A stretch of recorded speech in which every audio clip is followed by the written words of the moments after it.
Right. Hi, everyone.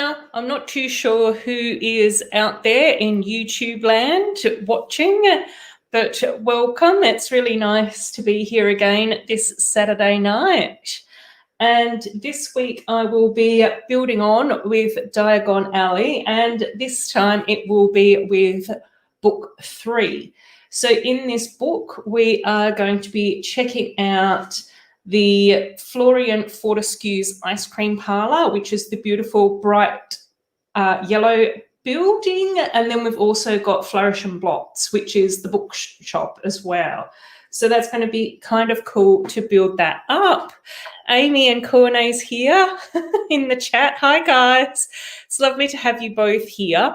And this week I have another lovely, fantastic special guest, and that is Brett's Builds. So welcome to Brett. Hi, guys. How you going? Yeah, I'm not too bad. How are you, Adora? Yeah, I'm going really, really well. So it's so lovely to have you here with me tonight. And I'm sure that the chat's going to have lots of fun listening to us ramble on while we build in chat. So what are your plans for this evening? Are you building up anything in particular, or what's going on with you?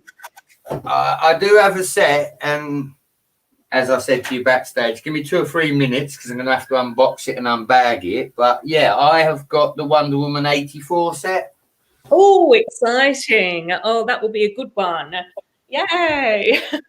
I love that. Brixish is in the chat as well, and Lego Bricks too. Hi, guys. How are you all? It's great to have you all here. So I'll let you start unboxing and getting your stuff sorted out, and I'm going to grab the first couple of bags for this build as well, because I have a funny feeling that once again this is going to be another longish stream. So let's get started. So I've got bag number 10, and this week for this build for you guys, so that you know, we do have 5 bags to get this one built up as well. So we'll see how I go. And how's everyone doing in the chat? How are your weekends going, everyone? I hope that you guys are enjoying yourselves and having nice weekends. I really love Wonder Woman as well, so I'm really pleased that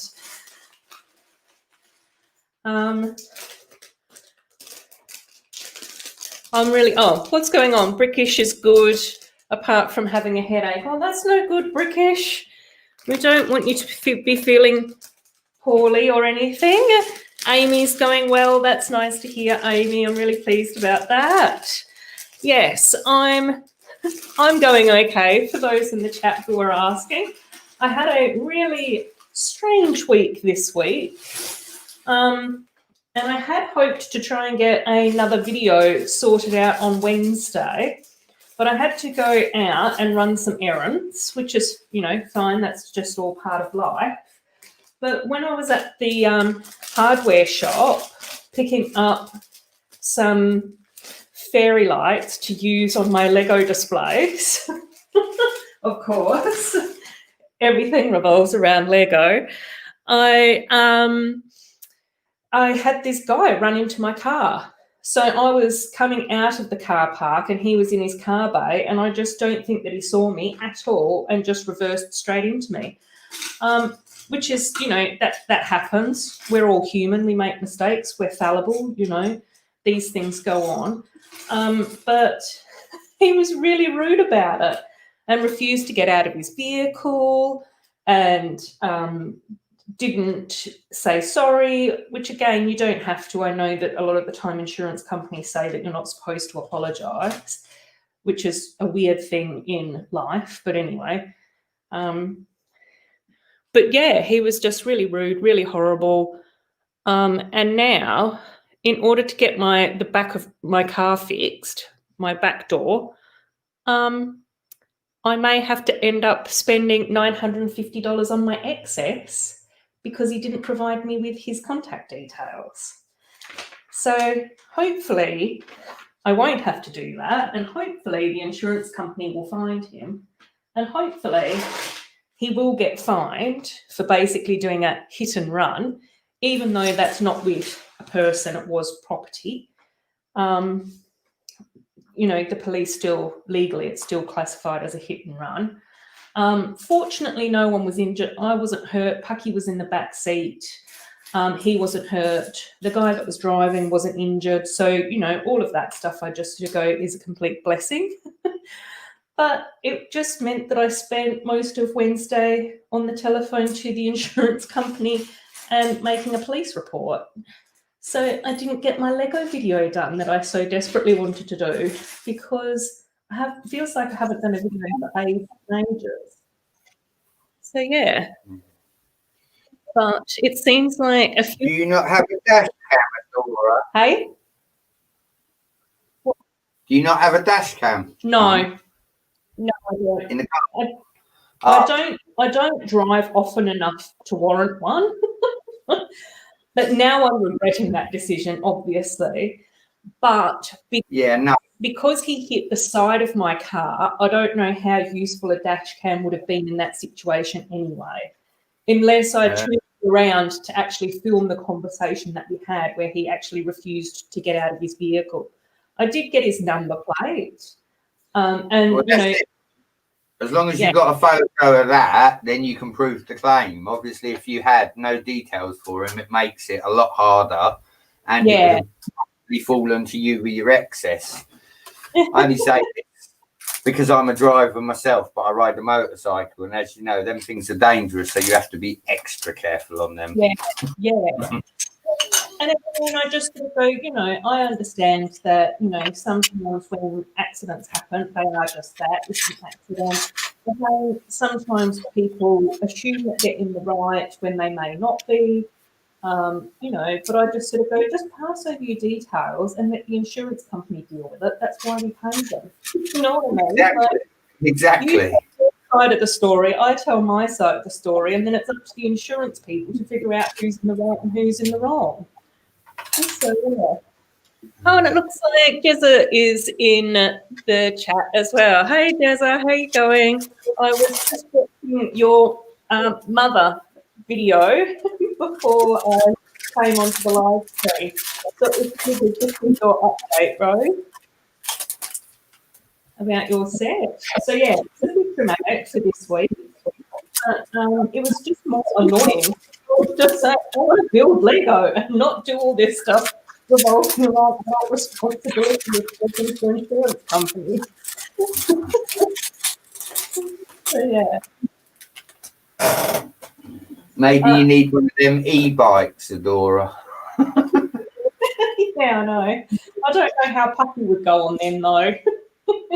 It's all right. You can get the bit at the back that you put the kids in. Pucky can sit in that. It'll be fine.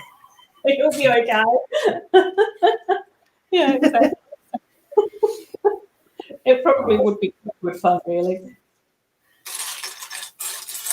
But yeah, so it's a bit of a dramatic sort of start, well, middle of the week. That happened on Wednesday. So, yeah. But all good. Again, you know, hopefully it will just get sorted out. It might just take a little bit longer. But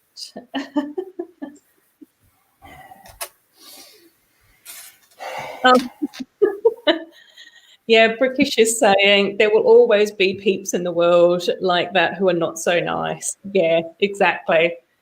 But again, you know, I just sort of go, hopefully it will all just work out in the end.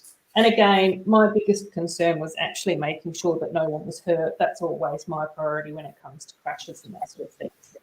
That's it. That should be number one, first and foremost, that everybody's okay. Yeah, exactly. And I just sort of went, my car is still drivable. It's still lockable. You know, the driver's side back door is sort of really dented and looks a bit rough. But again, it's all okay, I guess, for now.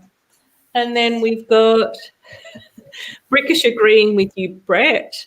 Brixish is saying I could get Puppy a biker outfit. I think that he's quite like that. He does quite like little outfits, especially in the winter time. He has his, as you guys may have seen on one of my previous streams, is that in winter when it's a bit cold, he does wear his pajamas, which are really cute. And then he does have a puffer coat as well, which he wears outdoors in the winter time if it's a bit chilly. So, and obviously, you know, I would never make my animals do anything that they don't want to, but he really gets into wearing his little outfits, which is so cute. In the evening time, if it's been windy during the day, I won't have his puffer coat or anything like that on him. And then as it starts to cool off and get towards the evening time, if he wants to put on his coat, he'll like go over to it and he'll like nuzzle it and he'll like poke his nose at the coat and then look at me, look back at the coat. So funny. He's like, come on, Mum. Oh, cool. Oh, excellent. Legolamaniac's here as well. Hey, mate, how are you? It's good to have you in the chat, buddy. And then Rogue saying that he can imagine Pucky in a post-apocalyptic outfit with a studded collar and some tough upgrades. Corne saying like Scarfield the cat from Lego Movie 2. Yes. And then Amy was saying that she knows of a TV show where a guy was trying to get money by crashing his car into another car and then blaming them. And then what he didn't know was there is a camera recording his actions. Yes. I think that that's possibly one of the reasons why a lot more people do have their dash cams and stuff like that now as well. I know quite often if I'm catching an Uber or anything like that, most of those drivers will have their dash cams as well, which is a good idea because obviously video evidence is more reliable than like a, you know, that person said this and this person said that. So you can actually sort of untangle the truth a bit easier, I think, with video evidence, can't you? Indeed, indeed. Yeah. I'm supposed to have a helmet cam, but I don't. Oh no, that's okay. I'm just as naughty. We'll we like to keep it simple on my streams, don't we? And then it's quite funny because Corne, one of the things that Angela and myself, so Angela from Geo the Jedi, who was on my stream last week for a little bit towards the end, and myself have been saying ever since we sort of became friends via our lovely Lego hobby, is that her and I are like sisters from opposite sides of the world because we're so similar. You know, she just always makes me laugh and she's just been such a great friend. And then, of course, in the chat, our running joke has been that Corne is my Lego son. So Corne has said that he's got a new auntie since Ashley figured out that I'm her Lego community sister and he's my Lego community son. So he's her nephew, which is cool. Oh, fantastic. Oh, Mama's Bricks is here. Hi, Mama's Bricks. It's great.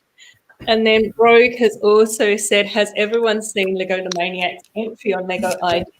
Amazing treasure chest puzzle box. Yes, I have, and I've already voted. And I think it's amazing. And also earlier today, I was watching Legolamaniac on Beyond the Brick and that interview over there, which was really cool to see as well. So, yeah, it's super exciting, Legolamaniac, that that's happening. So, yeah. Have you seen any of Legolamaniac's stuff, Brett, at all? I have seen a few of his puzzle boxes. I have sat and watched. I found him on the 72-hour stream. I mean, again, I can't thank them enough, Ruth, because without that, I mean, I met so many like-minded Lego people through it. Yourself, Steve, obviously, you know, you're my Australian friends. Then I've met Americans. It's like you say, you know, I love the community, and I do, because when I sit and talk to the missus about a set, she just rolls her eyes. Do you know what I mean? So Yeah, exactly. somewhere to come and vent, you know. Speaking of which, I've just ordered a new set, Adora. Spoilers, I've got a new castle due. Oh, Yeah, any day now. I was given the option of some Lego. The thing I wanted, basically, I looked at the eBay listing and I must have been half asleep because I looked at it very wrong. Sent it to the wife. She's like, "Did you see the price of that?" I was like, "No." She's like, "That was starting bit." I was like, "Oh dear." So, yeah, I very quickly changed my mind, found something else, and yeah, decided cool. I was going to get a castle. Any hints on what you might be getting? It's the Vampire Monster Fighters hidden castle thing. If I was more prepared, I'd have the set number, but I just keep bringing up eBay pages to look at it. Okay. But yeah, I'll be doing a live stream. As soon as it comes in, I'll be building it. But yeah, it's just a very big Monster Fighters castle. I paid less than £100 for it. And yeah, it's second hand, but I paid £100 for the Hidden Side Castle new when it came out. So yeah, to get a bigger castle for less money is well, it makes sense in my eyes. So I bought it.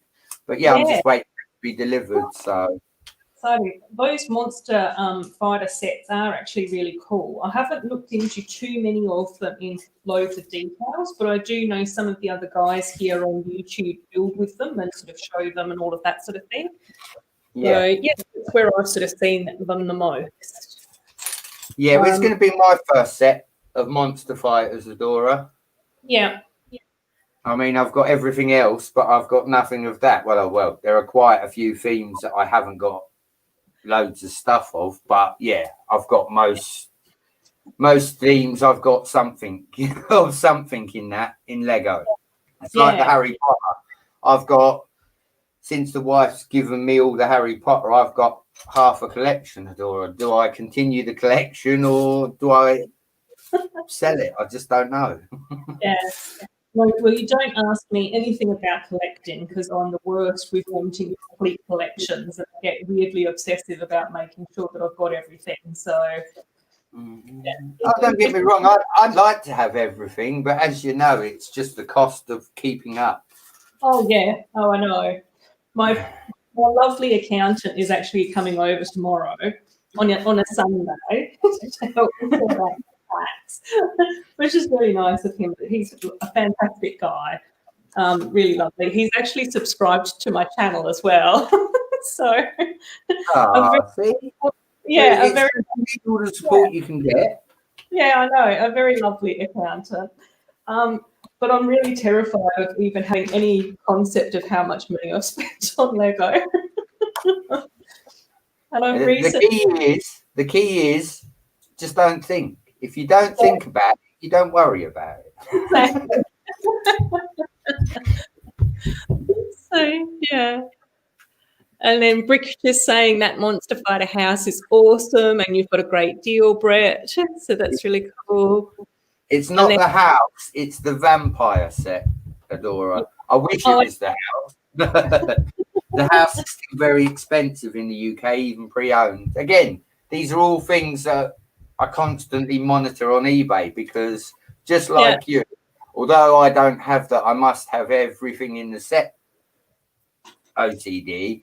I like to know what's out there and what my next target's going to be, so to speak, especially with things like the trains. I like to prepare. If I'm looking for a train, I will take 2 months before I find the train because I will sit and watch the markets and the prices. You know, I don't mind paying the price of anything, but if I can be a little bit crafty and just watch it for a month and the price drops, obviously, you know, it's more Lego. So yeah, exactly. I mean, again, you know, I've heard nothing of a Christmas train this year. You know, I know Lego do one in all the Christmas sets. There's a Christmas Lego train, you know. Part of me thinks, should I look into buying that? But then it's not really advised right before Christmas, is it? Because it's going to be for a price wise. Yeah, exactly. And then what else has been happening? Yeah. So Cornet's had an amazing deal this week.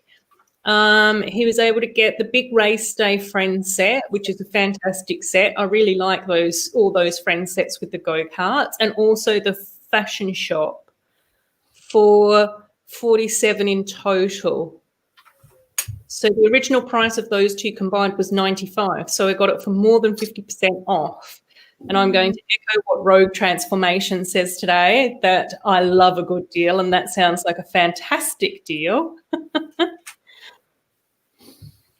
And then Mama's Bricks is saying that they're doing some family building and now everyone is gone.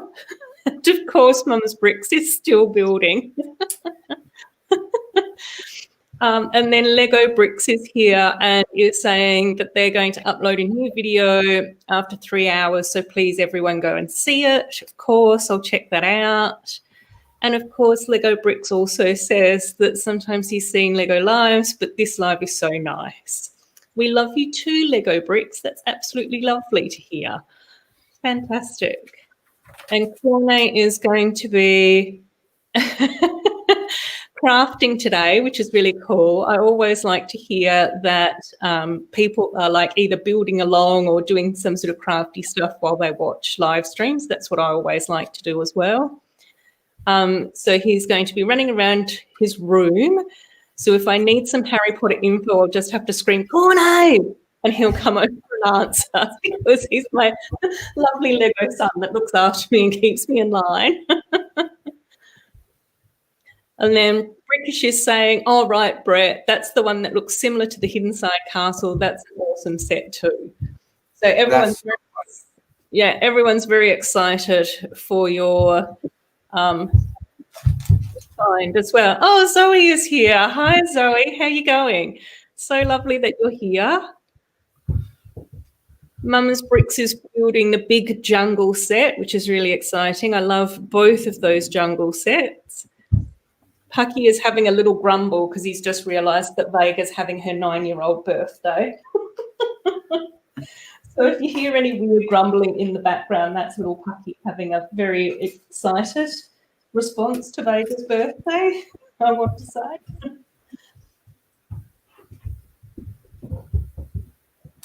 So I'll carry on building. So I did organise quite a while ago to actually do a mini doll build for Zoey, but I've taken ages to try and get Zoey's mini doll hair correct. So I haven't had much time to be able to do very many mini doll customizations, which I usually love doing. And I have posted some of them on my channel as well. So we'll see how I go over the next few weeks. I usually try and do like a mini doll custom video as well for Halloween, but I'm not too sure how I'm going to go with that this year. It's going to be a bit tricky, I think. Oh, and Zoey is saying that her and her friends will soon build the friendship bus. Oh my God, that's so fantastic. That's a really, really lovely build. And of course, Cornet saying yes, that is a fantastic build as well. Cornet will be joining me for one of my streams around his birthday as well. So he can't decide if he should get the Burrow or the Astronomy Tower. So that's going to be an interesting one. British is saying that the Burrow is the one that they want. And Lego Bricks is wishing Vega a happy birthday. So it's all happening in the chat. And every time I look over at the chat and chat to you guys out there in YouTube land, I stop building. So this is probably not going to take 4 hours. We'll be here until 2 o'clock in the morning. No, we won't. No, I'll focus and pull myself together and figure stuff out. Ruth, Yeah. from my experience, you're a pretty quick builder, so don't panic.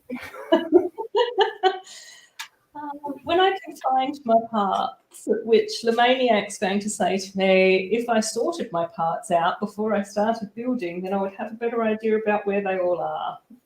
So, I kind of agree with him, although I'm following your route today. As you can see, it's just on the table as is. Yeah. Exactly. Just dump it out.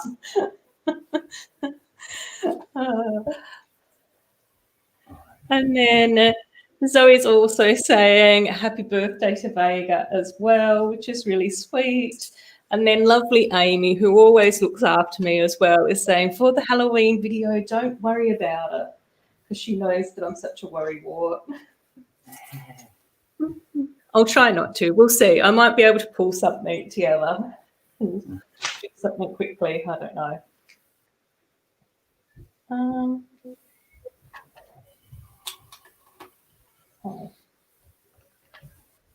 Right. So how are you enjoying the Wonder Woman build so far, Brett? Well, I'm gonna tell you spoilers. Yep. I watched, I think it was Brick Studio build it, Adora, and if I'm right, at the top there's a Technic pin that sticks out. Now, me being the crazy English crazy person I am, Yeah, I'm like, is that so that you can put the power functions motor on it? But the last time I put the power functions motor on something, the Ferris wheel went flying up my Lego room. Solo was pretty much on the floor wetting himself. It was that hilarious. Yeah. That will be one that I am forever remembered by him. But yeah, no, it seems quite good.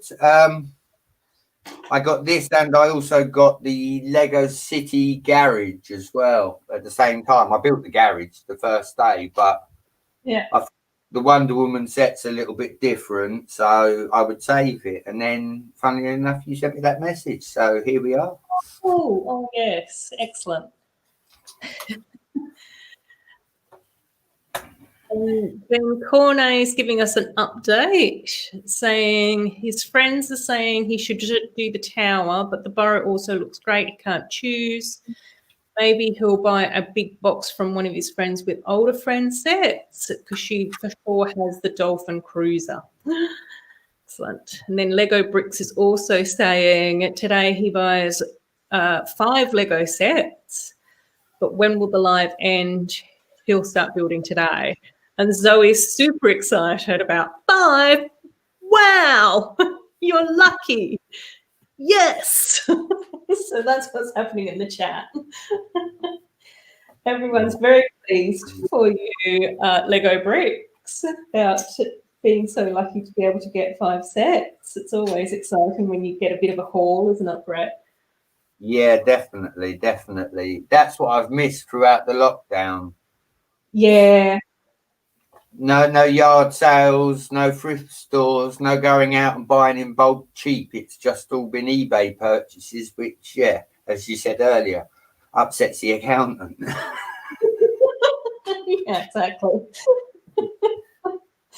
The accountant really starts questioning what I am doing with my life as an adult.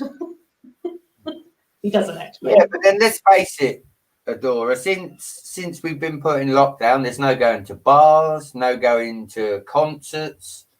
So technically all you are doing is you are investing in your hobby, I suppose. Yeah. And you know, I sort of go, because you're indoors, you're contained, you're not spreading anything, so yeah. That we know of. Yeah, that we know of. Yeah. I'm not spreading anything. No, I'm not. I'm being silly. Yeah, and I think that that's the whole thing. Like, even with or without lockdown, I just sort of go, you know, we all get to have our hobbies, and I think that we should all be, you know, looking after our mental health in a in a one way or another.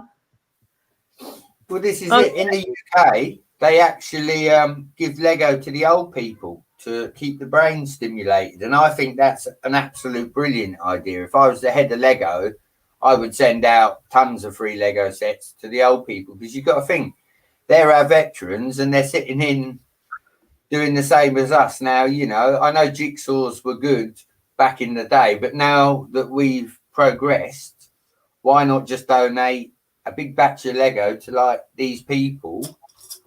Yeah. To constantly, you know, keep the brains ticking, because that's what it does with me, Adora. Lego's forever keeping me building. I've never, ever had a day where I say I can't build, because I've got so much Lego that's a lie. I can build something. I don't know what, but I can build something, you know. And like you said, mental health, you know, for the elderly, for the price of a Lego set, it's nothing, is it? Oh yeah, exactly. And it was really nice. Like over here, you know, during lockdown, one of the things that I kept on seeing come up on Facebook was people supporting their older neighbours by dropping off Lego sets at their front door. And obviously these neighbours hadn't ever really spoken before or anything like that. But, you know, they started to sort of chat more now that here in Western Australia it's a little bit eased off when it comes to lockdown stuff. And I just sort of go, it's so wonderful that now people are actually getting to know each other better and, you know, just be able to, you know, prevent some of that loneliness that can happen with older people. And we've got BFAB in the chat as well, which is really nice. And also Cy O'Connor's here as well, and Robin Hull too. So, yeah. Hi, guys.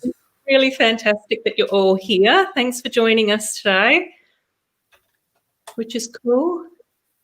So,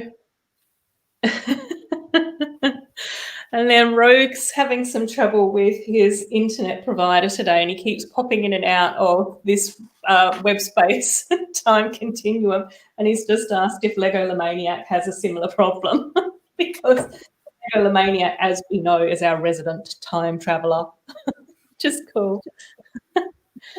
Oh, cool. Bunnies TV is here as well. Hi, Brick Bunny. It's so nice that you've joined us.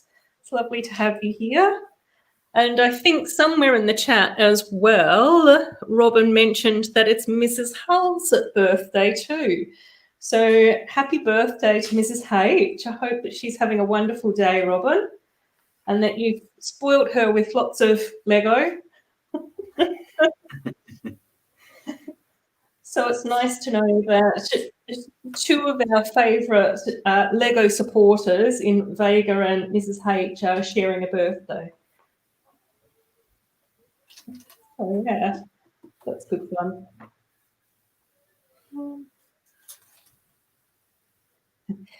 And we've just got Zoey saying, happy birthday to Mrs. H, and so is Mum's Bricks as well.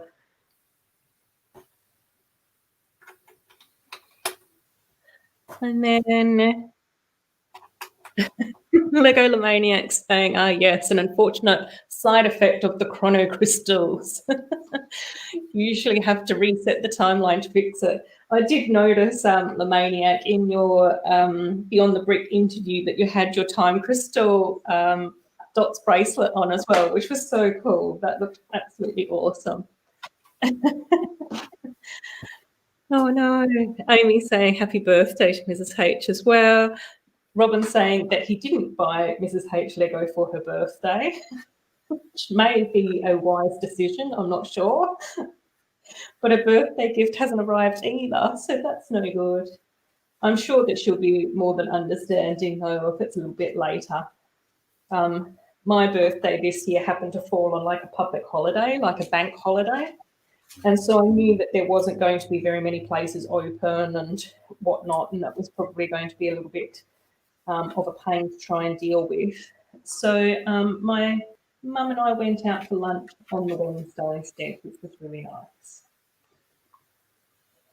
That's the good thing about being an adult, I guess.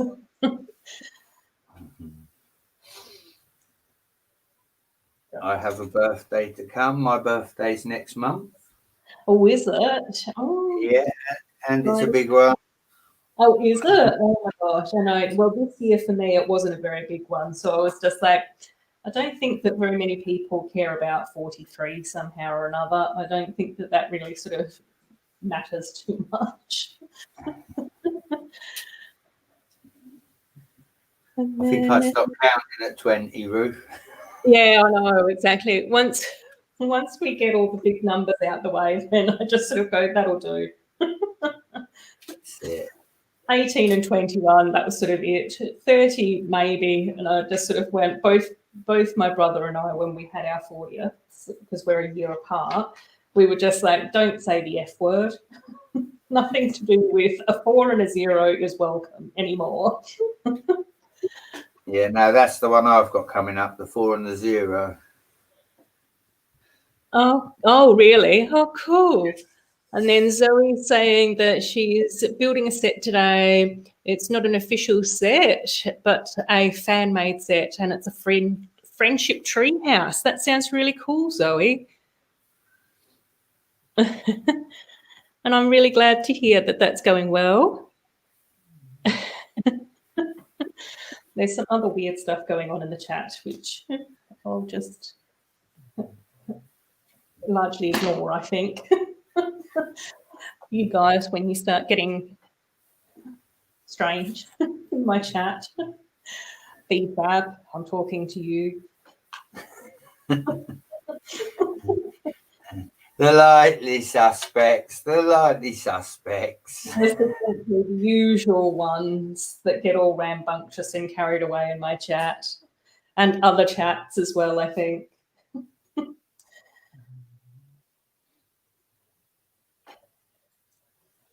Oh, Zoe has to go. That's okay, Zoe. Thanks so much for stopping by, mate. It was really nice to see you on my live stream.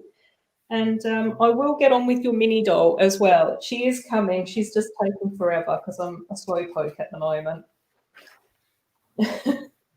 Unfortunately, life is just going slow. BFAB. You're very cheeky, BFAB. I think that I've got to start giving you more virtual hugs so that you know that you're in a safe environment and that you can just be your usual lovely, charming self.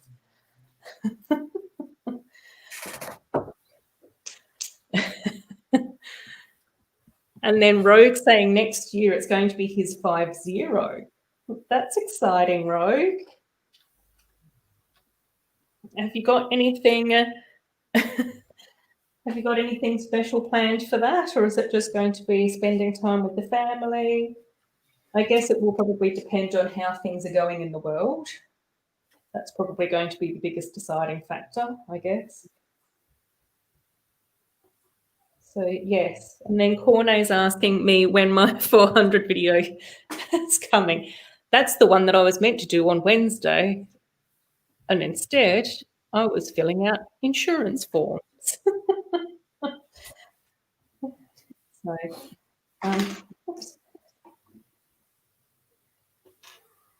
but yes, it is coming. That's going to be, hopefully the next one that I've got planned will be that one. I have been doing a little bit of other recording as well, so I'll just sort of see how I go. But I also know that you guys are pretty, kind and understanding when it comes to me going a bit off kilter. And I think that most of you know that I've just sort of started a new job as well. So that's sort of, I think, is a bit of the reason why things are going a bit slow at the moment too. It's really good fun and I'm really enjoying it. But I think that it just is quite draining when it's all new. Do you know what I mean? I don't know. I find that when I'm sort of learning new stuff, I just probably put too much pressure on myself more than anything. But, that's okay. Oh, Amy's wanting to know, can you give us a clue from the 400 video? It's something that you and I have already discussed, Amy, and it will also probably include a significant number of sets that I actually built on a live stream. You can give me some guesses in the chat if you want. But I think some of you will probably be able to work out what I mean, what I'm talking about. It's not going to be anything super secret. I think it's going to be stuff that you guys know about.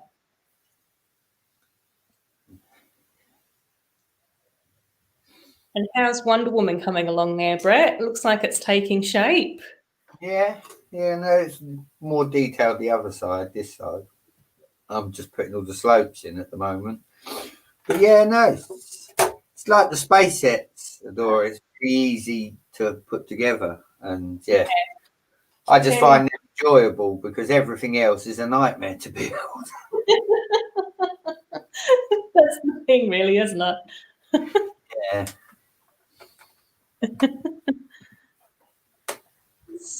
So,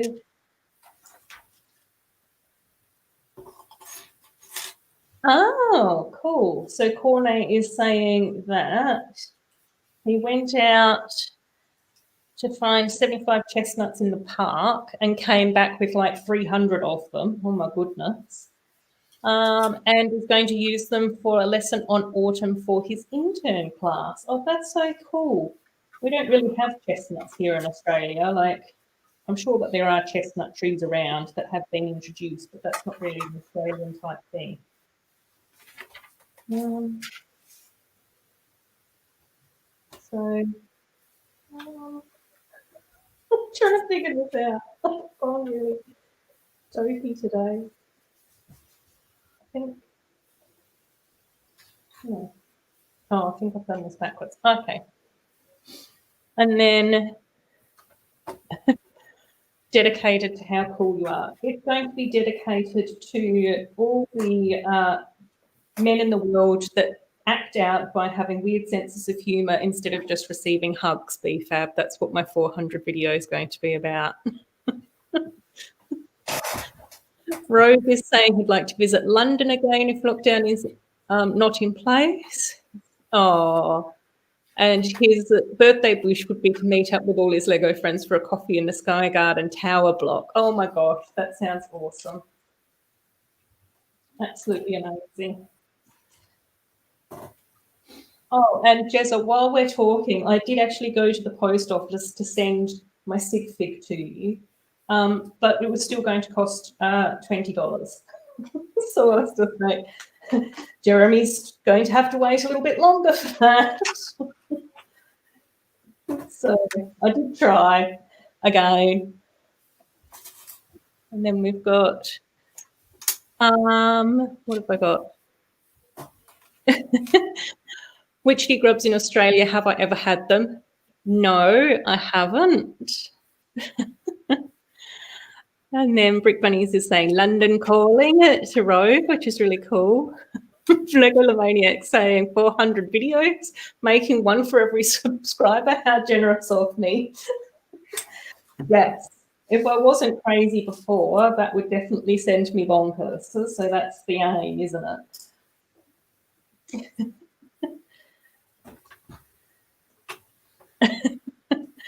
Zoe's back. Welcome back, Zoe.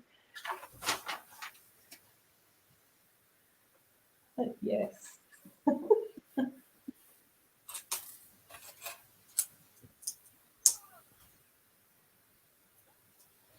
So we will see. We'll have to see what happens for your birthday, Jezza. It will be interesting to find out where things are up to when that happens.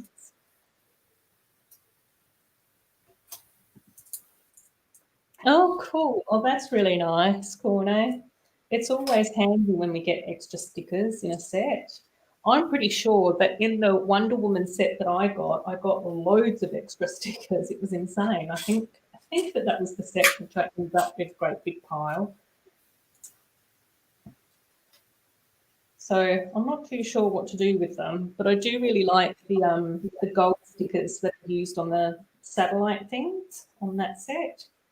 So I don't know. I don't know what's going to happen with that. Yes. And what's really nice is, hi, Nolak Fox O'Connor.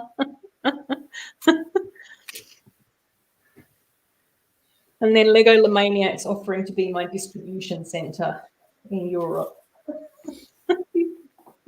Thanks, Maniac. That's a very generous offer. It was so bizarre though, because I sent Kaz a parcel at the same time, and hers was like an actual parcel of quite a few sets and all of that sort of stuff. So it was like a little significant chunk of bits and bobs, and hers cost $20. And then I, gave the post office the parcel that I've been meaning to try. Well, I've been trying to send to Jezza since March. And they were like, yeah, that's $20 as well. And I was like, but it's normally $3. And they were like, no, the prices still haven't dropped since COVID. So I was like, okay, I'll wait a bit longer. And so it was just really funny. Maniac saying he really wouldn't mind being my distribution centre. I know. But I don't even actually know how many things I've got at the moment, the Maniac. I think most of my bricklink orders have been going towards have been going towards actually building sets and stuff. So yeah. And Lego Bricks has got an idea. No. Florian Fortescue will be going here, Corne.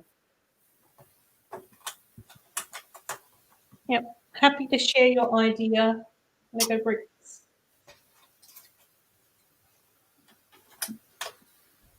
I think the Florean is going to be more of the yellow colour. One of my favourite colours like this. Oh, the minifig? No, not the minifig either. The only minifig that I've built so far is Molly Beasley. He looks really nice. I actually really like that torso piece.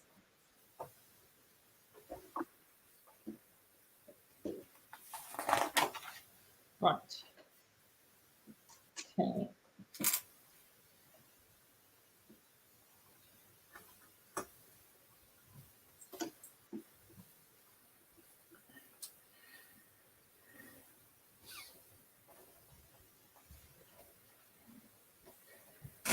Right.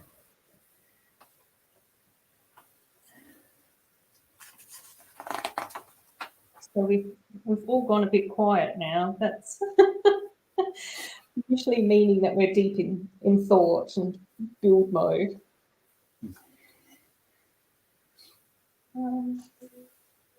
So what else has been happening? Anything else in the chat that you guys want to share? I always like hearing about what you guys have been up to and what's going on. Thanks, Jezza. All the best to your family. And I'll chat to you more soon, okay, mate? So Jeremy's going off, which is good. It's always nice to hear when you guys are up to nice things over your weekends as well. What's the time over there at the moment for you, Brett? The time, Adora, is nearly 2 o'clock in the afternoon. Oh, cool. Right, yeah. I always get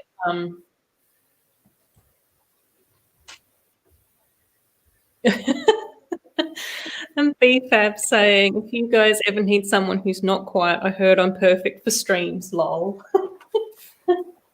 BFAB, you're welcome to come onto my stream anytime that you want, buddy. But you have to be nice to yourself and nice to everyone else. That's the only stipulation.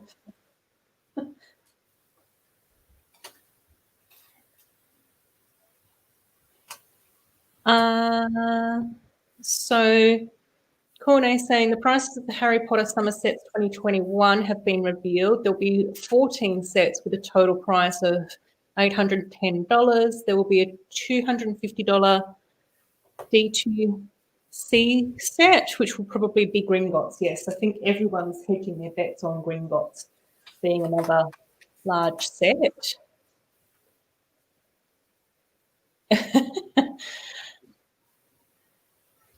Yes, Lego Bricks, we're happy to go and support you on your channel. That's not a problem, buddy. Is it the Emma mini doll head you use for your sig fig?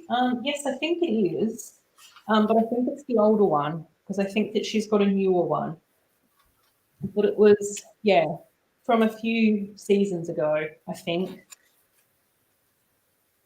Because that was one of the few mini dolls that has like greenish eyes. And then the trousers are fairly common, like the green cargos are fairly common to find. The top is from Elves, and then the hair piece is Mia's hair piece, but in the brown.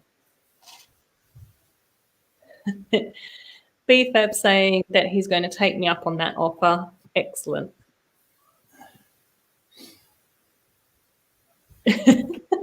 Corny, your wallet won't be the only wallet that will be crying. I think everyone's wallets will be crying. If we all have to get 14 Harry Potter sets and Gringotts, oh my gosh. It's great. I'm excited about it. But there's a bit of concern there too. Right. How do I go 3 across?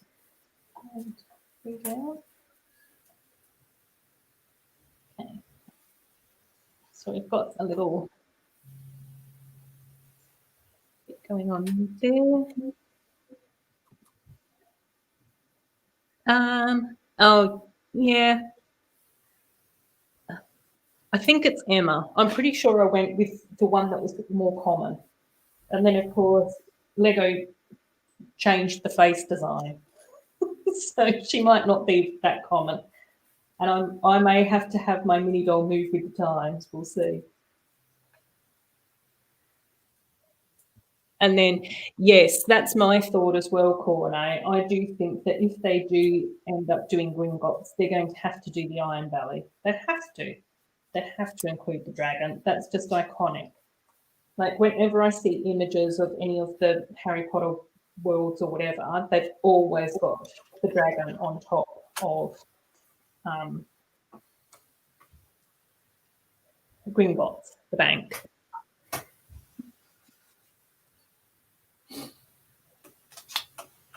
Oh yes, I actually saw the buildable book of monsters, and I thought the same thing. I think that looks really nice as well, and it's so nice that we got like a buildable Hedwig this time round, which was really cool. And now we're going to get a buildable book of monsters, and of course we got the little book of monsters with Neville and the CMFs as well. So it's so cute that we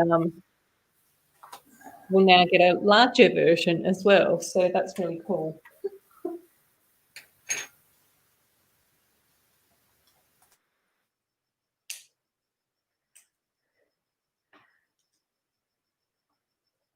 Yes. So what else is going on in the chat? Yes. And Brixish is saying that they think it's promo, so we'll see. And then legolamaniac saying that makes sense. The one with Casey was only used once, and the one for Emma was used 35 times. Yeah, I think that's why I wanted to just try and go for the more common one, since the top and the hair aren't that common, but the trousers are. So I sort of went, okay, let's just try and keep this fairly simple-ish as far as the sig fig's concerned. And then I don't know whether or not I actually have a standard face for my mini fig. Oh dear. But I think I do quite like having the pug jumper, little mini fig purple pug top that you can get is definitely what my mini fig is all about, not my mini doll, because we don't have a pod jumpy bit for mini dolls.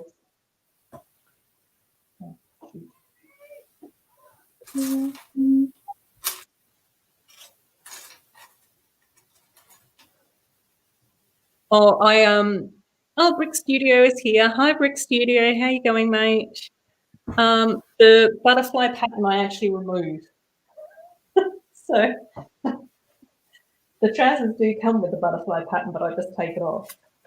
That's another secret for my mini doll. Oh, hey. Hey, Jan. It's lovely to have you here and that you're watching along and playing Nintendo Switch. So that's awesome. And yes, Corne's right. That particular lime green cargo pants also came with sneakers in a more recent set, weren't they, Corne? They started off as flip flops, but now they're sneakers, or they mix and match. Yeah. I'm glad that you're here, Dan. How's married life treating you? I hope you're enjoying yourself and that you've had a good week of rest and recovery after the wedding. So for those of you in the chat that may not know, Dan and Smiles got married last week, which was why my stream was on Sunday instead of Saturday last week, because Saturday night was the wedding night. So I was attending that, which was so much fun. Had an absolute blast. Right, our next little mini thing. Try and find all those bits. I'm glad I've stopped any confusion. But you now all know the secrets to my mini fig. My sig fig. Brett, do you have a sig fig, mate? Have you designed one for yourself? Oh, I'm asking him questions just as he steps away. I'll have to check back in with Brett to find out if he's got a sig fig. Who else in the chat has a sig fig that I don't know of yet, or have we exchanged yet? Obviously, I won't be able to exchange for a little while because it's still going to cost me $20 to send a parcel instead of $3. There's our. I did hear you, Adora. That's okay, mate. But as you can see, without flexing too much, I think this is my castle. Oh, parcel has arrived. Are we going to do an unboxing, or is that going to be put away for later? No, it's in a very small box, so I get the feeling it's going to be very compact. So I shall have a stab at that later.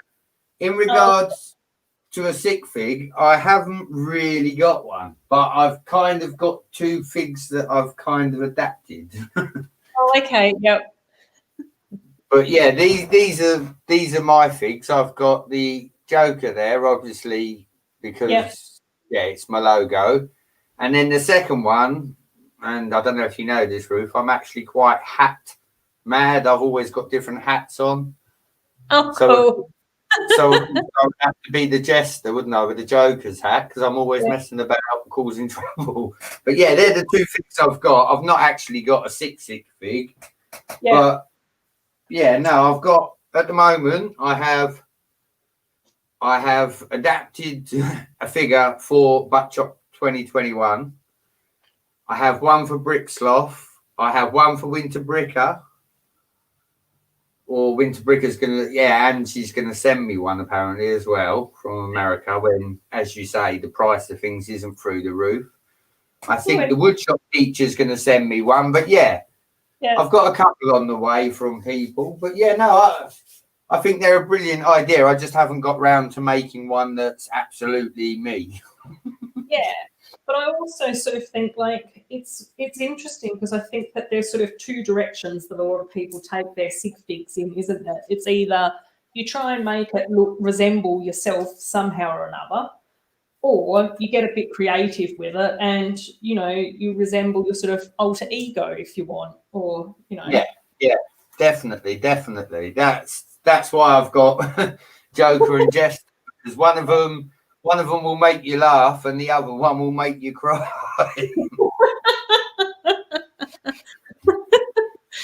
Yeah.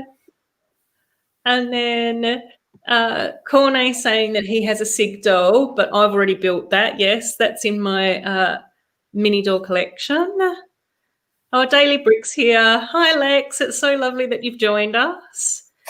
And saying that he started work on Thursday. So watching our stream is the first time he's felt like he's kicked back since then. Corne saying he'd love to get a Malfoy Manor. I agree. And the Shell Cottage. Yes, I agree with that as well. Both of those would be fantastic. I wholeheartedly agree with that. Do you know what I'd like to see, Ruth? It would be quite complex for Lego to do, but which one of the Harry Potters has the house that comes out of the wall? You know, the one that's walking down the road and then the houses separate. Could you imagine a house like that with some Technic cogs in so that the walls move out? Oh, yeah, I know. That would be fantastic. I did see on, I think Beyond the Brick, there was, they did an interview at one of the conventions a little while ago, and there was actually a builder that had sort of designed that and actually did in parts and stuff. And I was just like, oh my God, that's so awesome. It was such an amazing build. I mean, again, I love what you're building, but it would be unfair for me to buy it, Adora, because I would just cannibalize it for the buildings. Well, that's okay. I was just about to shout out, Corne, what's that called? And he's already written here, 12 Grimhall Place. Thank you, my son. He knows me too well. Oh, dear. And then Lex is saying Shell Cottage would be great. And he thinks that we'll probably get a ministry set as well, which would be interesting too.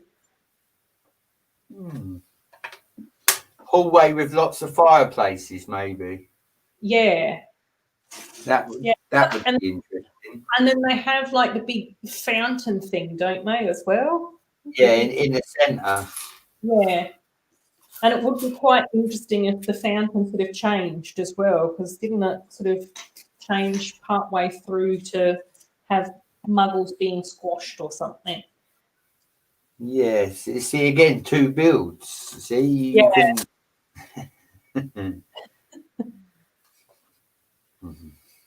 And then Lex is agreeing that 12 Grimhall Place would be an awesome set. So we've got quite a few fans for that in the chat, which is good.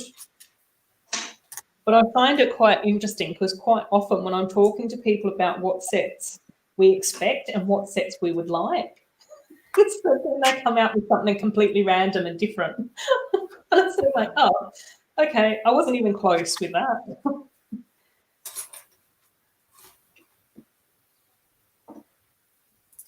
So, yeah. And Corne saying it would be great to include the courtroom there. Oh, yes, the courtroom would be interesting as well because then that's sort of kind of circular, isn't it? So that would be quite an interesting move, like quite an interesting sort of build. Oh, and Doc's in the chat. Doc's saying, did I hear Brett? Yes, Hey, Doc. I am here. I'm just it's build cam today. Yeah. We're just cruising along, taking it easy today, aren't we? I don't know. Speak for yourself. I'm on the final bag. Then you might have to do an unboxing. Yeah. No, it's entirely up to you. Whatever makes you happy. It's all good. I'm used to. It's not like you're going to finish anytime soon, is it? No. That's what I was just about to say. I'm used to sitting here for hours, just plodding along, struggling through. Yeah, no, that's the thing. I do that all the time, mocking, though, Adora. Yeah. When I sit here mocking, I'll build something, then I look at it, I'll take it apart, and I think, how did it go back to? Oh, I've got to build it a different way now. And before you know it, 2 hours has gone, and then I end up with back with the original plan again. Oh, I know. Whenever any of my friends go, oh, you should do Lego Masters, I always go, oh, I'd be the worst at Lego Masters because I'm such a slow mock builder. Like when I've got instructions and I can sit here and build what someone's telling me, you know, I can sort of whip through quite quick. But as some of you in the chat can say as well, oh my gosh, it just takes me forever to actually build mocks sometimes. Some of them go faster than others, but most of the time I like to just sit back and look at them and think about it and decide and change my mind. And yeah. That's the whole point of a mock. You never get it wrong. You just make it better. Yeah. And then other times it's sort of like that thing where I go, oh, it's just taking me such a long time to get a clear vision in my head about how I want this to look. And so then that can sometimes take up a bit of time too. So it just sort of depends. But yeah, quite often it's a very slow process. And then I think the other thing that slows me down a bit as well is because I have to order any parts on Bricklink or wherever. So if I've got to say, Dora, I've got to be honest with you, I've never had that problem. If I haven't got the parts to build it, I don't build it. I've never used Bricklink. You know, I say this all the time. I've never been to the Lego store. I don't use Bricklink. I literally buy off of eBay and I just go around a few local shops. But, you know, if I could show you the whole size of my collection, you'd be like, are you sure you've never been to a Lego shop or on Bricklink? And no, I just accumulate Lego, you know. I repurpose. I pulled the Jurassic Park house to bits the other week and I built a house out of it. A proper house. And it's now in my city. Then I had Mock Monday where I'd gone on Facebook Marketplace and another young Lego creator had been building mocks with his dad of the ground floor of a building. And I see it on Facebook Marketplace. I sort of got in chat with the father, obviously, because children don't sell things on there. Well, at least I hope not. And yeah, I sort of said to him, is it all like Lego? Because the price was very cheap, Adora. So he turned around and said, yeah, no, it's all Lego. We just built too many. And my son said he'd rather sell it and buy another set. So I said, right, okay. So I said, can you hold on to it for a couple of days? I'll give them £5 above the asking price because they were polite and waited for me. Also offered them a shout out on my channel and all the rest of it. But yeah, on Monday last week, I built the second floor and the third floor for that. So, you know, I use what I have. You know, a bit like Bricksloth. I'm not bothered about colours. It doesn't all have to be matching unless I'm building that kind of house, you know. Yeah. The first build I built out of the Jurassic Park house was mostly tan. So what I done was I used all tan, as you would. Yeah. I keep looking at the, is it the Newbury High School, the hidden side one? Yeah. I've got it in the other room, Adora, and I keep thinking, do I just pull it apart and build a mock out of it? I know. Well, you see, I just sort of go, well, I reckon that's awesome, though. You know, again, I just sort of think to myself, you know, we should build however we like and however we feel most comfortable and whatever suits us. I will say that I have gotten Lego from Facebook Marketplace before, and I do find that quite useful, particularly with a lot of the Friends sets, which is obviously sort of my preferred colour palette, which is handy. But since Lego Masters has had 2 seasons in Australia plus lockdown, is that even that's become a lot more challenging to find a good deal. So yeah, that's going to be interesting to see how that sort of continues. And then I also sort of think it just sort of depends. Like I just sort of think I suspect part of the issue is because Perth's quite isolated. We've got a lower population, say, compared to, you know, London and some of the European countries and that sort of stuff. So sometimes it just gets a bit sort of tricky in that sense to get good deals. And then the other problem is, of course, I like having a collection. So if I'm not displaying a set, then it goes in a Ziploc bag in a storage box. So the parts that are used for my mock building, I get separately, which is insane. I know it's crazy. But that's how my health works. That's how my sort of logic works. So I just sort of go, I'll just go with it. It's fine, you know. Right. Let's turn that round a little bit.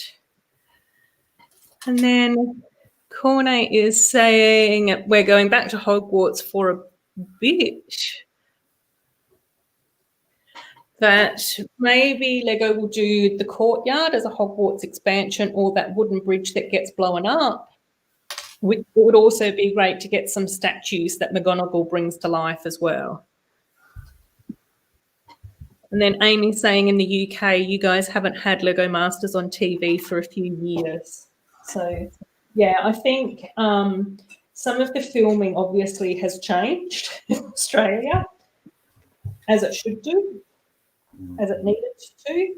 But, yeah, we managed to get 2 seasons over here. And I did notice that the first season, it wasn't too bad for being able to find Lego. I was still able to find it reasonably priced on like the marketplace and that sort of stuff online. But by the time the second season came through, all the prices were really going up quite a lot. So it was still fine, but it just wasn't as affordable or as much of a bargain as what it had been in the past. So this is it. I don't Lego Masters again, like the Lego shop. I'll be honest, Adora, I haven't watched it. I'm not really interested in it. Don't get me wrong, I've got respect for the people that go on there and build. I'm not saying I hate the show or anything. It's just, to me, I'm my own sort of builder. I'm a mock builder anyway. So to me, you know, like you said, the time limit and that would do me if I went on there, Adora. I'd be in the corner, like having a meltdown, and which would probably make for great TV, but not for my mental health. I'd be like, I can't build to a time frame.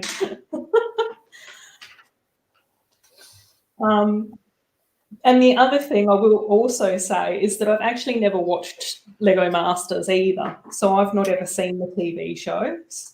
I did try and watch a few segments on YouTube, but I guess because it's sort of like a reality TV show, I found that they spent too much time focusing on the contestants and also on what the hosts were saying, rather than showing us the builds in any detail. So I sort of just went, I don't really feel like watching a 15-minute video to only see like 3 minutes worth of a Lego build. You know, like I just sort of went, there were some beautiful builds, but I just sort of thought, oh, it's probably going to be easier to find that in more detail online somewhere, like a photo of it.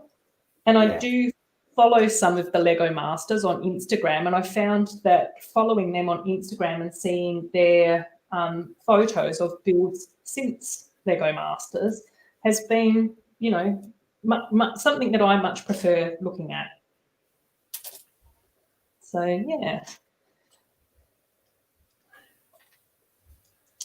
And then Bunnies TV is saying it should be an interesting Harry Potter release lineup for 2021. They've heard that the classroom sets are coming out in January along with an artwork type model.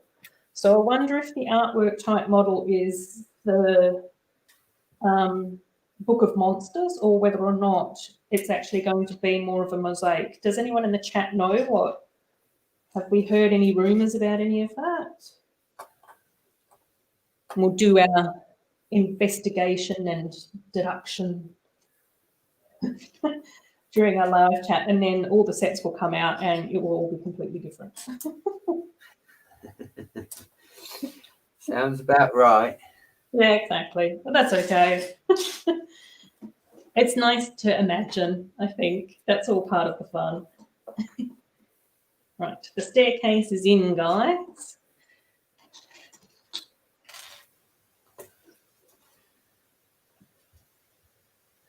And then this staircase moves up and down. So that's kind of cool. Mum's Bricks is saying that the art set is going to be Hogwarts. And then Corne saying that Brick Bunnies is right. There are going to be Hogwarts house books with classrooms in them, together with a Lego Arts mosaic of the Hogwarts crest. Oh, very interesting. Right. So I'll definitely be looking forward to getting the classroom books. Oh, I think that we were talking about them before as well, weren't we? Because we were sort of saying it would be interesting to see whether or not they're going to be different to the princess books, which I think everyone said that they were going to be. So that will be nice. I'll definitely be looking forward to getting the Ravenclaw books. I did recently buy the Harry Potter books as well, and I did end up getting all the the Ravenclaw books for that too. So I definitely have house pride. I have a slithering blanket upstairs. Don't you worry. Yeah, that's good. I always find it funny that people are so hard on Slytherins. I don't think that the movies or the, did Slytherins very many favours. Yeah, but come on the door. Everyone loves a baddie. Well, that's true, but then I also think to myself, like, Professor Snape is one of the best characters ever invented. Like, I just think such an interesting character. And then quite often, when they're sort of talking about how, Slytherins are sort of quite creative and, driven and focused and all of that sort of thing, I just sort of go, yeah, so was Snape, but just, for the purposes of good and for love. So I think, again, I just sort of go, there are times when I tease some of my Gryffindor friends that the reason why they like being Gryffindors is because all the Gryffindors were actually the biggest rule breakers. Harry, Hermione, and Ron were constantly running around when they shouldn't have been and constantly questioning people when they shouldn't have been. We're getting very rambunctious. So, yeah, I just sort of go, it's all down to sort of interpretation as well, isn't it? Right.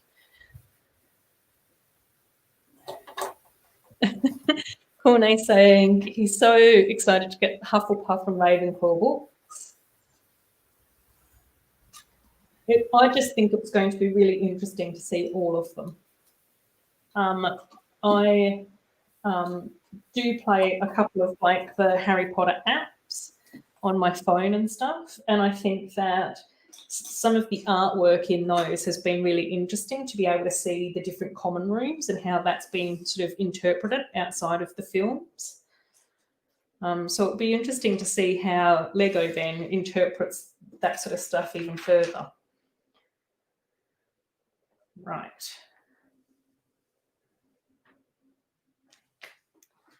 Okie dokie.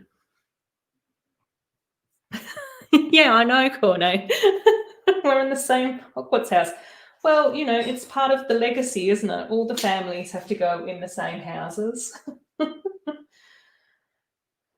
Right, more stickers, guys. So, about 2 back. You just have to pause, focus. And alchemy. Oops. One.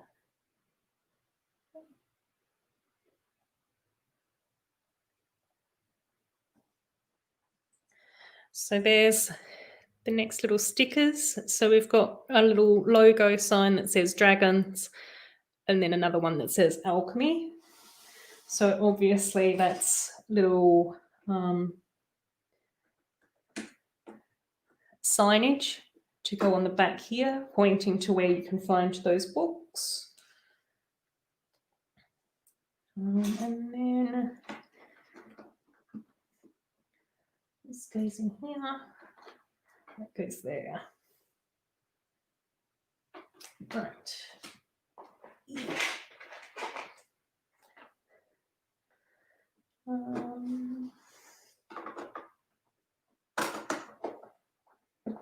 So we're moving up.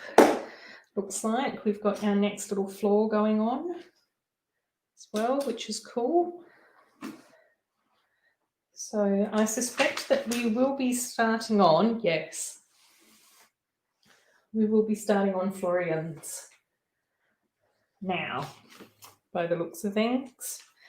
So obviously it's ice cream parlour time. Okay. So lots of tiling to go down first. Oh, Will's here. Hi, Will. How are you going? It's nice to have you in the chat. Hope things are going well for you. Two back. Okay. I think. How many are? What's that? No dough. Everything's run out, can't replace.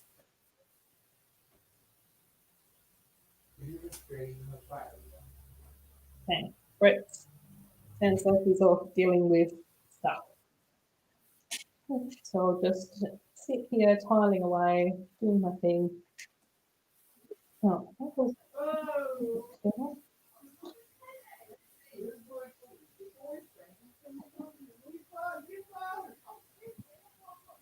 We'll just mute Brett for now.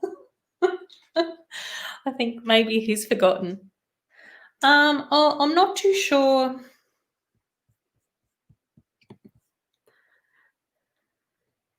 I'm not too sure if Angela's going to pop in today. I did invite her and I sent her the link. So hopefully she could be here, but she also said that she was babysitting her granddaughter. So let's just see if she sent me a message. Oops.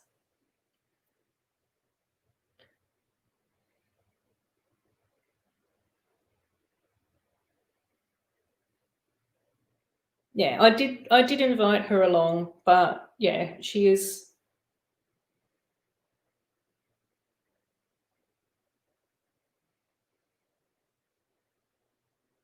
Yeah.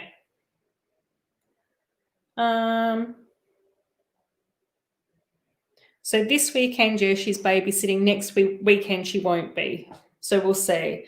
But again, last week she wasn't intending to. Oh, Woodshop Teacher is here as well. Hi, Woodshop Teacher. It's lovely to have you here. What was I saying? Oh, yeah. So we'll just see. Last week she wasn't going to pop by, but she did anyway. So as always, it's just a little bit flexible as to who's going to stop by or not. But yeah, Angela's always got an open invitation to swing by if she can make it. But I do know that it is quite early in the morning for her. So if she is going to stream, she'll probably stream towards the end, towards the 3 or 4 hour mark. Usually when, I'm slowly losing my marbles as well. Which is good because then she can keep me in check a bit. Oh, need that one.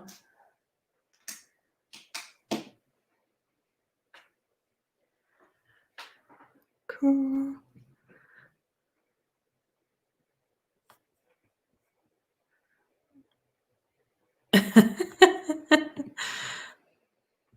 Oh, Brett's build's also in the stream with me this week as well. So yeah, Brett usually pops by to most of my streams. So yeah, I invited him on this week. So it's really nice to have someone else to chat to.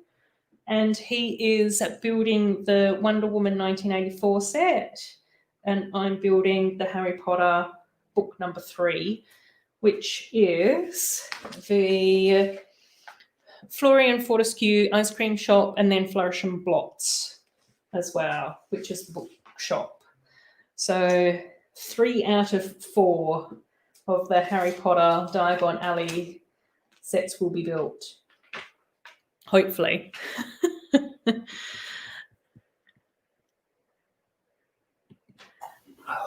And then Corne is saying he's currently working on Mama's bricks custom dots tiles, and we'll probably send them to her by tomorrow or Monday, which is lovely.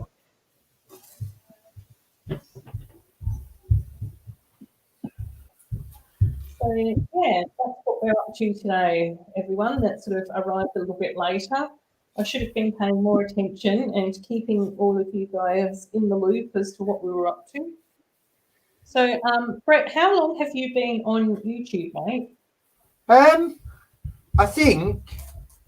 Well, how long have I been on YouTube? Right, I'll give you the Joker answer for that one. I've been on YouTube since 2015, Adora. Oh. But I've never had a channel, never had the motivation to do it. Yeah. Like I say, I came out of my dark ages. Well, I never really had a dark age. I just wasn't into Lego. I had Lego around me all the time because, again, my son's castle, which is over the back, I've had that. That's a vintage set. I've probably had that 10 years now. So, yeah, I've always had Lego. But, yeah, 3 years ago, I came out of my dark ages. Basically, I collect Funko Pops, or I did collect the Funko Pops. And when the baby was born, I got broken into and they stole basically everyone I had. So, yeah, I was in hospital giving birth to my son, and they were in my flat having a jolly up. But so be it. I then transferred from the Pops and went on to Lego, and Mrs. Brett bought me the fire station that Christmas. Oh, cool. From the fire station. The following year, I had a train set, and well, the rest you know. So, yeah. Oh, but yeah, no, I used to, just like you probably did. I used to sit and watch the likes of Jack Bricks. You know, I mean, again, Brick Hive, London Bridge Bricks, Solar Brick Builder. The one thing I don't like, Adora, and I'm going to voice this, and people can hate me for it. There are a lot of people on YouTube that do Lego for the monetization side of YouTube. I'm not on here for that. I don't want anyone to pay for my Lego. I pay for my own Lego. I want to do, I don't know, let me think of the right choice of word. I want to do raw, uncut videos. I want people to see that I'm human and that there is no script involved in everything I do. You know, you just turn the camera on and do it, don't you? That's what you do. Yeah. Oh my God. Yeah. Yeah. And I'm trying to do more of that. But me being me and having a few nerves and that sort of stuff is that I do find it a lot easier to sort of plan things out a bit more. So that's where usually you'll see footage, and then quite often I'll do a voiceover and that sort of stuff. I have been making more of an effort to try and do my city updates with a bit more of a casual feel to them. So even today, what I was filming when I was updating some of my city stuff, I tried to make sure that it was a bit more quick, and I was trying to put less pressure on myself in order to make it too fancy and that sort of stuff as well. Because I think, you know, a lot of the time I just sort of go, people are here for the Lego and the creativity, and, you know, the photography and the filming and all of that type of stuff does sort of seem to come after that. Yeah, see, the same, Adora. I'll be honest. I don't like the camera. I don't like being on camera. I know I'm not at the moment because obviously it's on build, but no, I'm not one that was keen to go in front of the camera, but I look at it two ways. I've also got all my friends and family from this. And the second thing is in 50 years' time, when I'm no longer probably on this planet or so mental that I'm in a home, Fingers the kids crossed. will be able to go on YouTube and say, look, this was, you know, this was my dad and this is what he did. Yeah, yeah. You know? Yeah, exactly. Raw, edited and all the rest of it. You know, I've been on with you on Steve Reynolds before, and I adore, and you know, it's not the Lego that attracts people. I know people think it is, but it isn't. It's not the Lego that attracts people. It's people that attract people. You find people you like, you know. I mean, again, BFAB, you know, a lot of people love him or hate him. Personally, I think he's just a joker. You know, I love what he's about, but that's just one opinion, you know. And in the Lego world, as you know, Adora, everybody's got an opinion in the Lego world. Yeah, exactly. Yeah, yeah.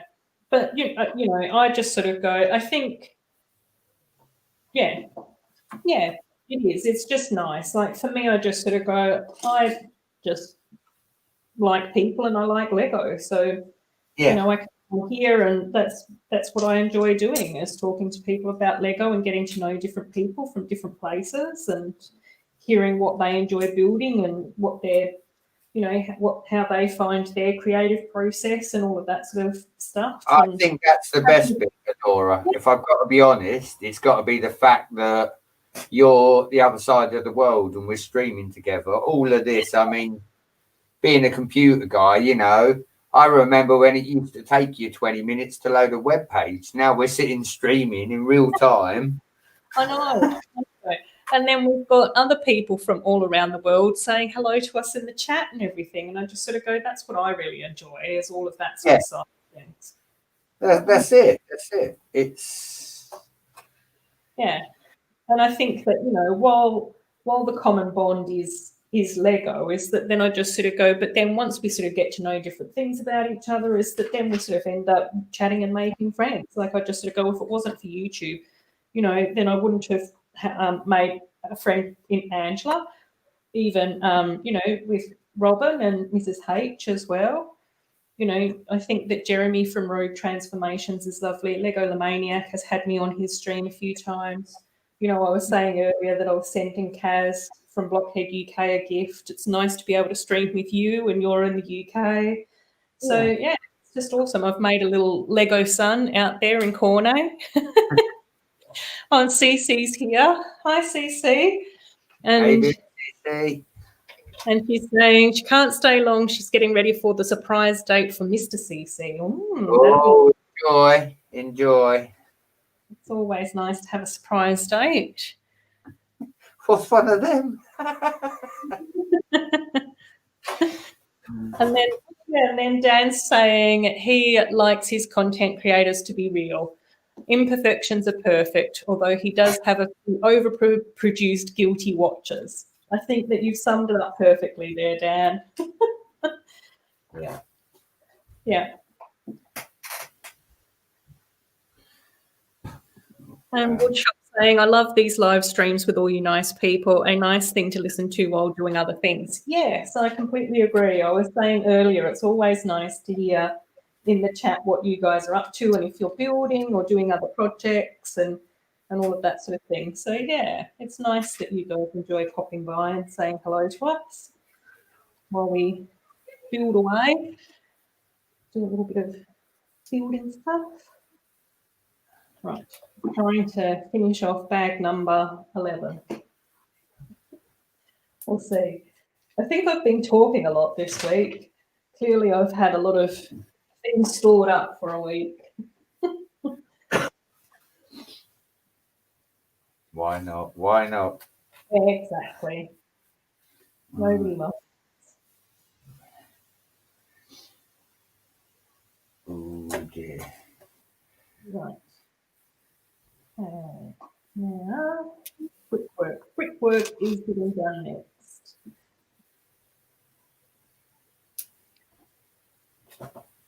So everyone's sort of saying hello to each other, which is good. And checking in with each other in the chat, which is nice. Okay. Let's move that into this.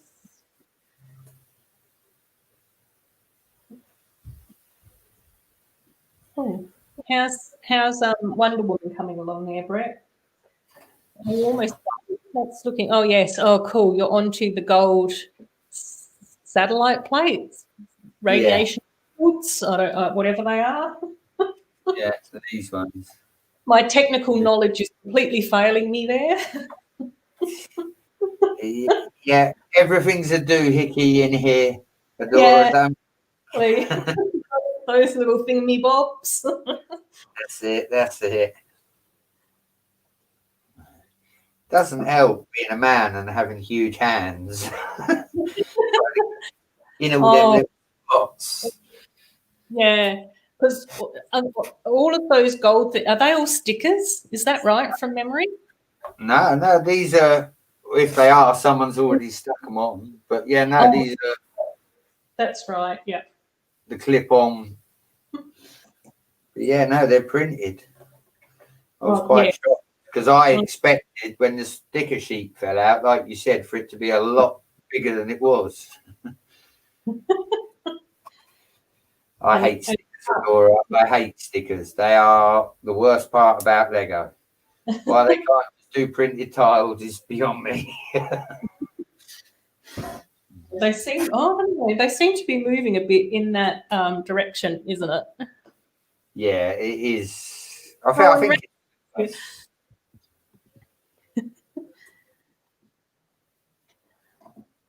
And then Corne saying he's currently working on the mermaid box. He had to change some gold painted things over to silver since that looks better with the colours he's chosen for the box.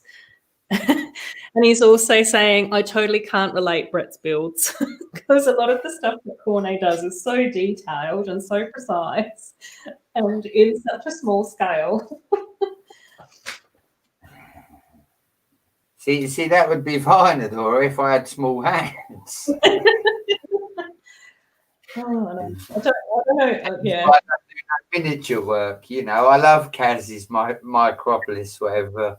Yeah, I love it, but I would never be able to build anything like that because my temper would get the better of me when trying to assemble. Definitely. Right. And I think I've forgotten to build someone's book, so I'll save that to later. Skip over that. That's okay, Raps. No need to apologise. We're just happy to have you here. And then Woodshop Teacher is letting us know that he's picking out pieces for the next Technic Tuesday and a build for Greg's Halloween stream. Oh, that sounds exciting. Very nice. Right.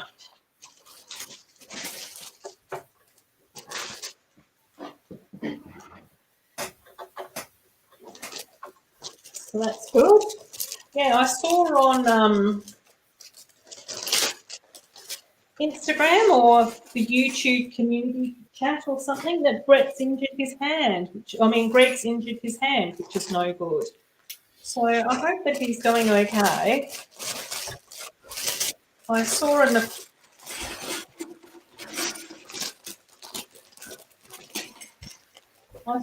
photo that it looked like he was at the hospital or something, and it was all bandaged up his arm and everything. So he said that he accidentally cut it, which, yeah, it's not great. But, and did you say that was London Bricks, Adora? Sorry? Did you say that was Greg from Bridge Bricks? I don't know. I don't know what Greg Woodshop Teacher meant. I assumed that it was Greg from GJ Bricks. Woodshop Teacher, which Greg's Halloween stream were you talking about? Let's make sure that we're talking about the right Greg. I always miss London Bridge Brick streams because it's always in the middle of the night for me, which is so unfortunate.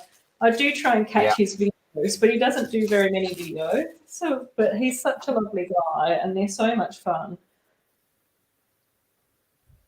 So yeah, it's a shame. Well, you know, it's not a shame that happens. That's just part of living in a world, really, isn't it? Yeah, the time zone issue, isn't it? Yeah, exactly.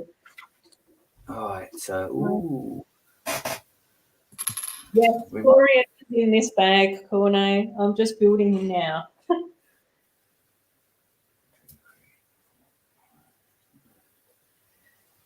There's Florian Fortescue. Really nice print on his waistcoat, which does sort of go around the back. Nice little hairpiece. I've got his smiley face on here, but he does have a face, just a bit more of a resting face on the back, serious face. So that's all good. And then we also get another one of those little glass pieces for the ice cream bowls as well, with some ice cream in it and a little spoon. So there's that. I'm going to put him out front here. Oops. Oh my gosh, and now I've made his hair crooked. You can't have crooked hair on the ice cream, man. Oh, fantastic. So Raps is letting us know that she's going to be putting up her Tangled Tower mock on Instagram soon. Oh, that's fantastic, Raps. I'm really looking forward to seeing that, mate. It's going to be exciting. Oh, and the 2 Disney princess sets are now in Australia, and they were in the Lego store last week when I was speaking to you all. But this week they have gone into one of the other stores. So I'm hoping that Kmart will get them soon as well, because Kmart seems to be the best price for Lego sets, generally speaking. And the prices that they were in the other store, it was about the same as what they would be for the Lego shop. So fingers crossed, I'll be able to get hold of them soon. Because I'm thinking that possibly once we've finished off with Diagon Alley, then we might do like a princess set live stream.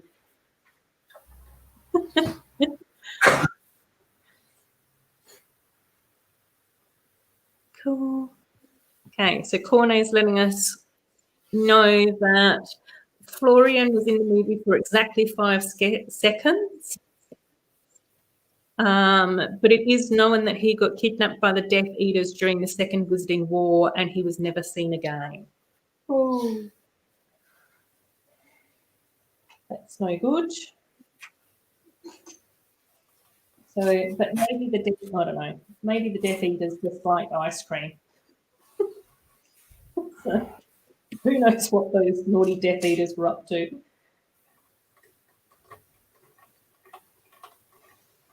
Oh, spinning! And do you think you'll be able to motorise it, or is that not on the cards? Yeah, no, there is a Technic pin hanging out the back of the door. If you give me a second, look.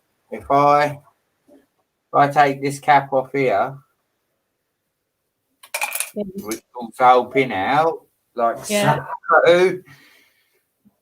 But yeah, I will be able to show you. Yeah, there's basically that's the Technic pin. Yeah. And all I would do is put the power functions motor on that. Oh, cool.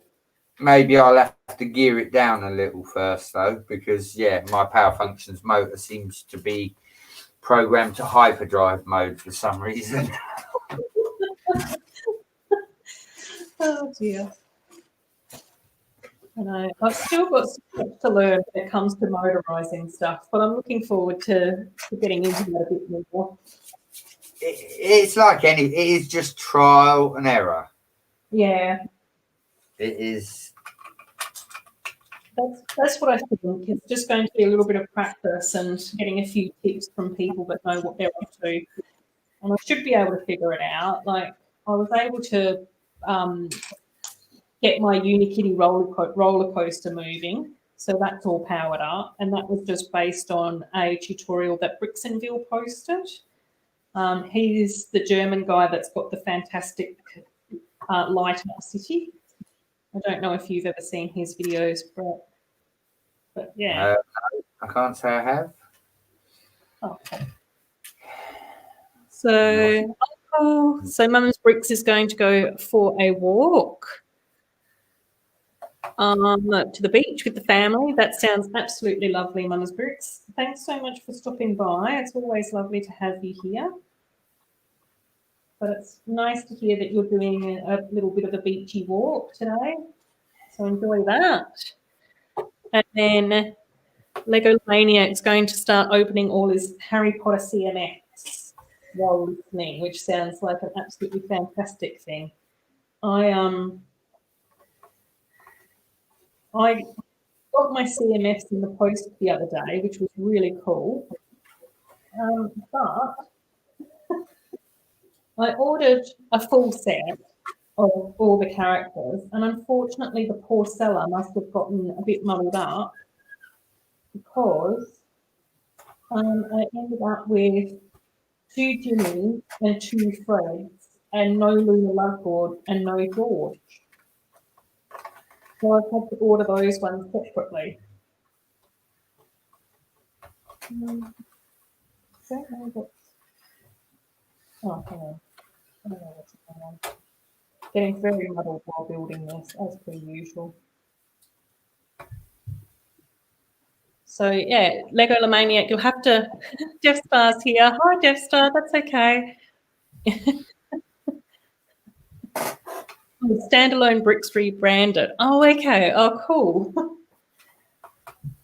Thanks for clarifying everything.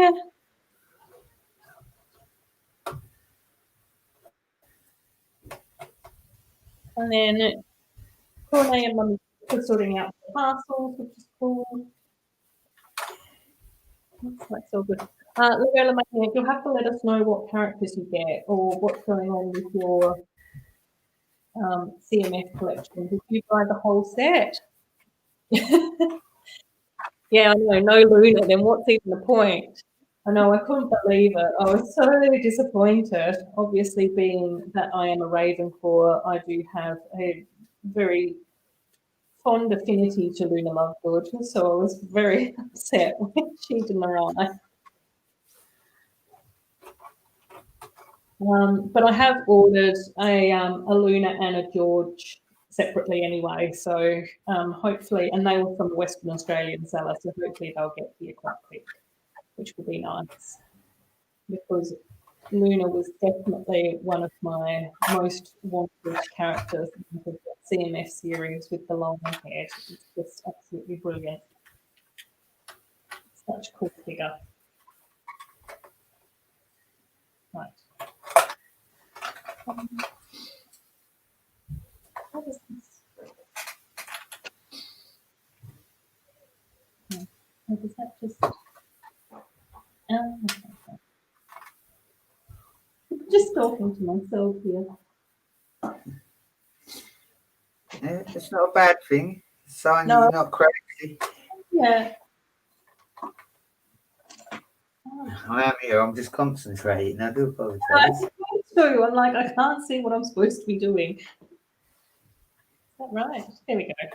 Oh. So we've now got a little book displaying up the front. She's definitely one of the best Ravenclaw characters as well. Yeah, and I saw that she married the son of Newt Scamander, whereas I think in the TV show it almost implied that her and Neville were going to be like dating and whatnot, wasn't it? Which I don't actually think was in the books, or I'm not sure. But I do also watch a few Harry Potter YouTube channels on here as well. So there are a couple of them that sort of discuss characters and the Wizarding World lore and all sorts of weird and wonderful things like that, which is kind of cool. All of those lovely little nerdy things that I enjoy about the world.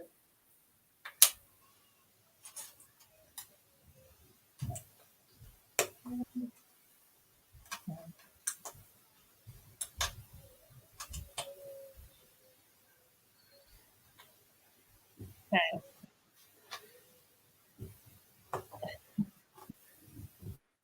Cool. So I'm just building up another little bookshelf thing by the looks of things, which is confusing me a lot today. I don't know why. Oops, I've already put one part upside down. It's okay.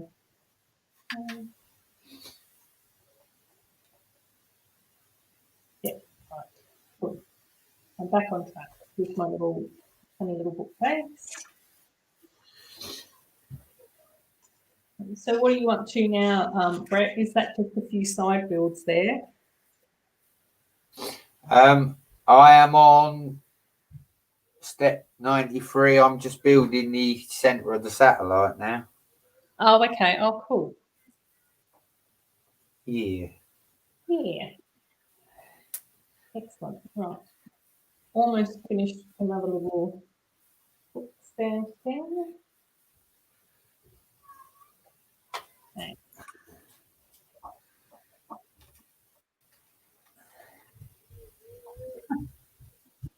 It's too dark. Oh, sorry, guys. It's not a very exciting stream when I have to take my build off camera to see what I'm doing. And Brett and I sat here in deep concentration and all quiet. So there we go. That's how we're looking so far. Cool. It's looking good, looking good. Yeah, it is. It's nice. It's another lovely little build. I think it's going to look so gorgeous next to all the other ones as well. So that's going to be good fun.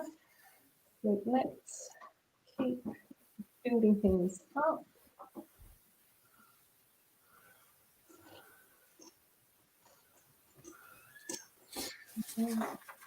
Finding parts.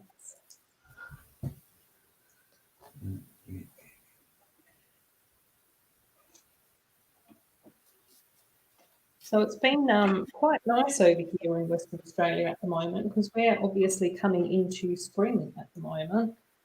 So we've had such a lovely week worth of weather, but I am starting to get my hay fever again. So we'll have to see how that goes over the next few days. It's one of the nice things about, living across from a park. It is like, really relaxing. It's lovely to be able to take Puppy over there and all of that sort of stuff. But I do find I get so snuffly because of all the plants and grass and everything. So, but that's just one of those things about being human is trying to sort out our little allergies and things like that. Right.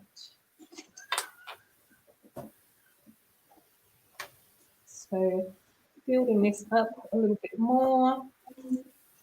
It's always nice when we get a good little lot of bricks to add in. Get some height happening nice and quickly.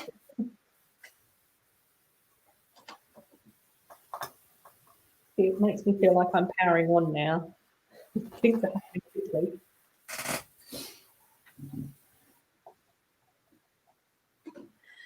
So that's getting done there. Oops, using his spoon. I might put his spoon over there. Oh, and his ice cream. I'll put his spoon and his ice cream over by the book that I haven't built yet. The book that I will return to.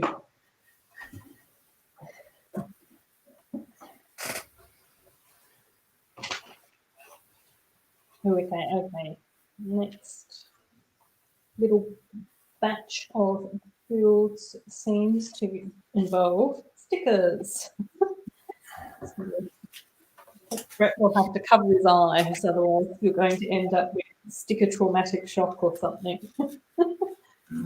No, I don't need to panic, Adora. Just like the stickers for this set. Look, the stickers for this set are here. I didn't put more.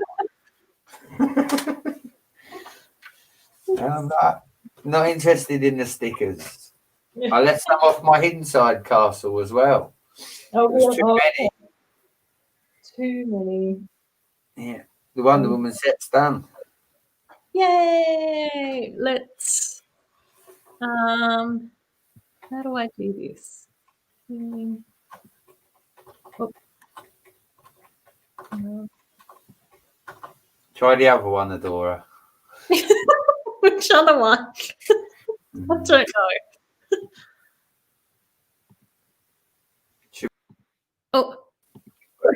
Oh, I lost you. It's practice. It's practice. It's cool. How do I swap you over? How do I swap these over?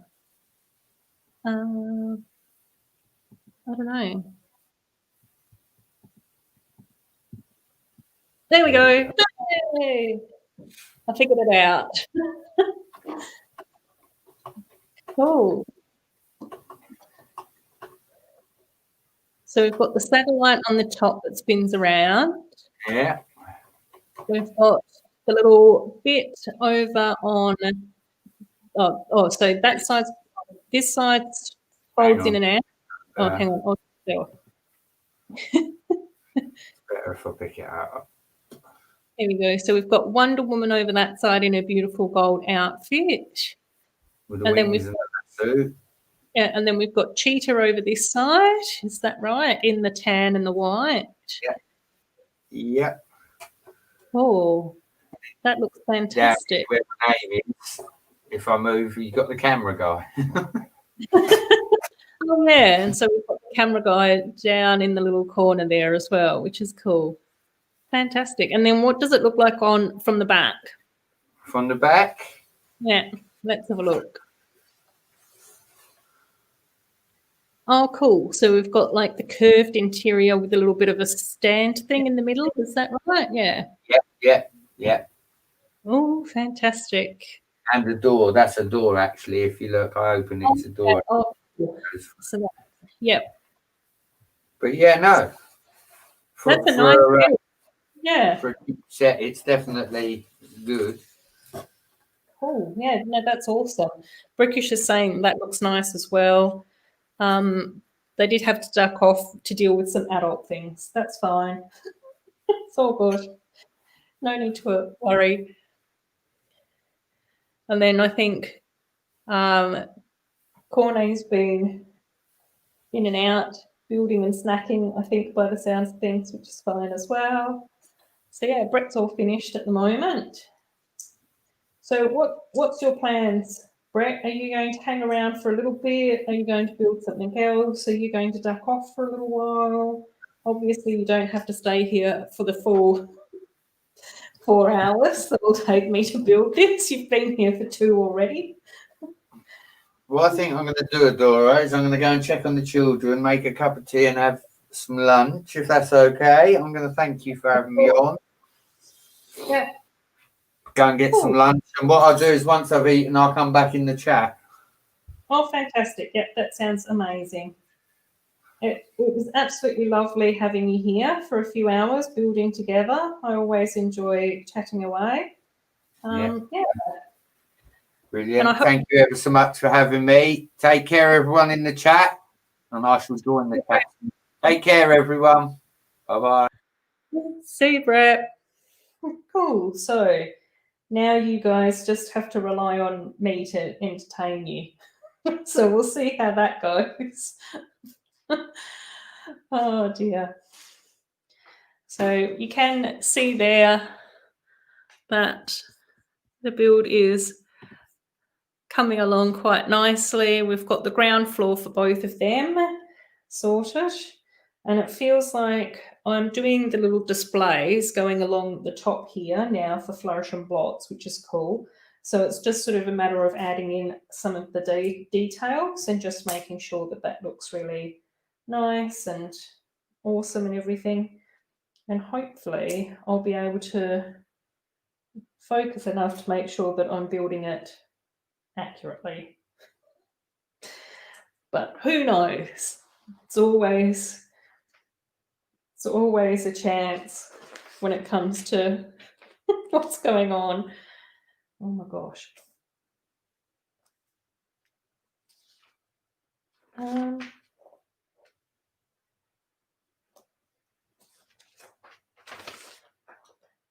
Oh, okay, right. Oh, no, I missed a bit. Whoops, I could go back and do that bit. Otherwise, I'll really confuse myself. Cool.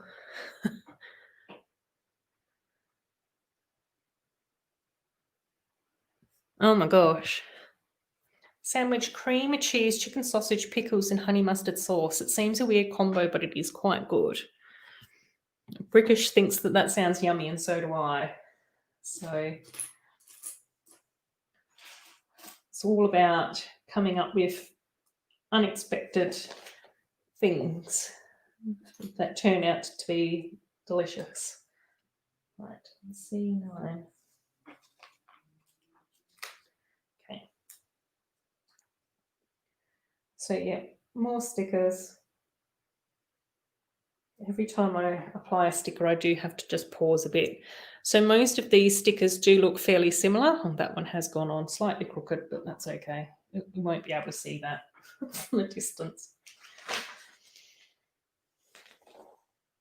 And now I'm just building up this little section in here. So that's sort of part of it. So, and Brixish is saying, I've watched don't know how many streams of people building Diagon Alley and it never gets boring. Oh, that's good to hear. And I think it is one of those things with Lego sets, isn't it? Particularly if it's a set that you enjoy. And it just means that it does sort of make it quite good fun. Quite often I'll watch the same sets being built and reviewed by all sorts of different people. And I constantly enjoy that. So, yeah. I think that that's one of the nice things about sort of Lego, isn't it? Where we just get to sort of enjoy the same thing created by different people or similar things created by different people. So there's that little section. So it sort of moves around. Oops. And you can see there that those are reading room and book binders are the two sort of stickers on those. And then that fits in there like that, which is really cool. And now I assume I'm going to have to do the same thing, but the other way. Right. Cool. So, and I think that this sand green does look really lovely. I think it's one of those colours that doesn't actually get used very much in like the Lego Friends sets. It has occasionally, but not like one of their sort of main characters or colours. And it's not one of the colours that's sort of associated with any particular character or whatever. So yeah, it's nice to sort of build with like a slightly different sort of colour palette. And again, it is also then a little bit about learning different techniques as well. So, and that's always good fun, I think. It's just sort of, you know, thinking or finding out different ways to build. And again, I think that that's one of the reasons why I quite often enjoy watching videos of sets that I don't own, is so that then I can sort of start to look at different ways and construction techniques that are used in different sets as well. You know,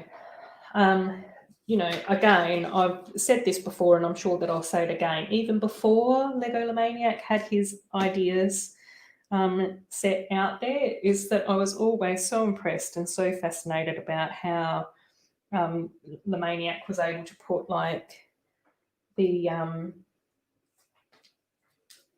puzzle boxes together. Sorry, I'm doing another sticker, so I have to focus again. Oh dear, I don't want to have a second crooked sticker. Right. There we go. That one looks much better. Not so wonky. And it was really interesting as well. I don't know if any of you guys actually saw the interview with legolamaniac and Beyond the Brick, but even Lamaniac was sort of saying it's going to be interesting if his set is picked up by Lego as to how the Lego builders would then end up making any modifications or changes to the set, because obviously in order to be able to build puzzle boxes, you also need to have a good understanding of puzzles.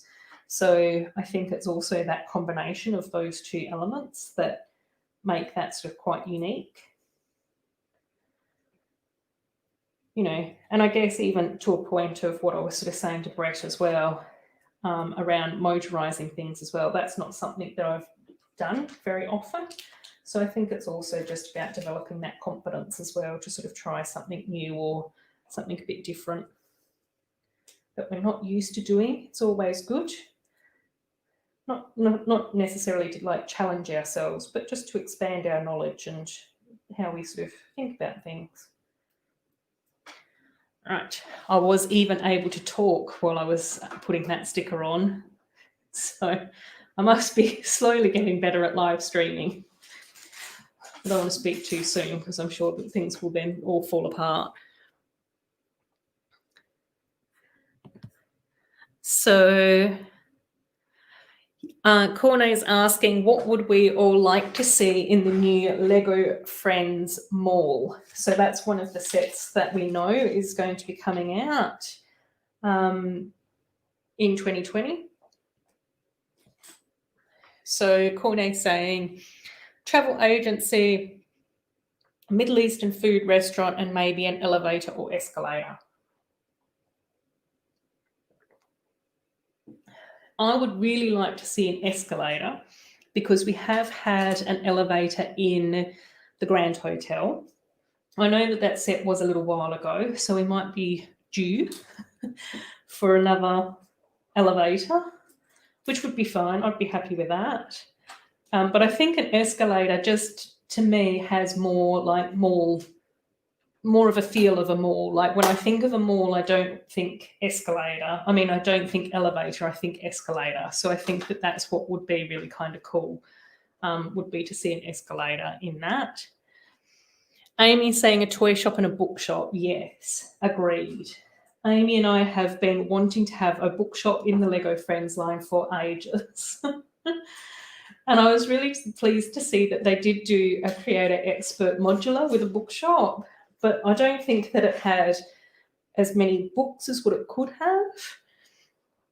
I would like to see like a really stacked to the brim bookshop, books everywhere, books piled high, probably a bit more like Flourish and Blotts as far as books were concerned. So I think that that would be really cool. Have I missed parts? Oh, yes, I have missed parts. Gosh. Yeah, and a toy shop would be cool as well. I don't think that we've ever gotten a toy shop in Friends, have we? We've gotten a lot of other shops, but not a toy shop. And I know that they've had toy shops in like the city theme. Yeah, so a toy shop would be a good one. It would be nice to get a slightly different restaurant as well. We haven't had like a Middle Eastern restaurant in Friends yet. Oh my gosh, I've just put everything in the wrong spots. Gosh. Just as I was saying that I'm getting better with doing stickers while streaming, I'm getting worse at building while streaming. Oh dear.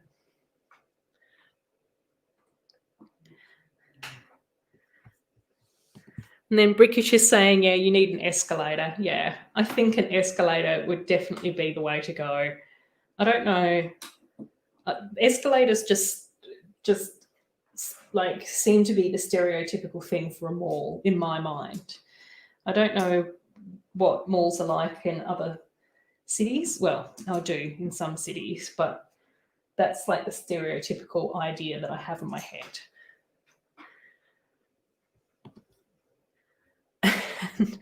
Now you have a bookshop in here too. Yes, exactly. my mini dolls will be visiting Flourish and Blotts for sure. Right. And then Cornet's also saying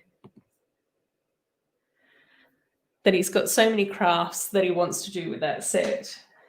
Oh my gosh, you're going to be absolutely bursting with ideas by the time you get your little paws on this. It's going to be so cool seeing all your creativity coming out once you can build this up.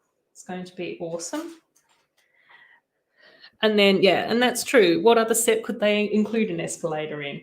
You can have other sets with elevators, but not any other set really that would work with an escalator. So that totally makes sense.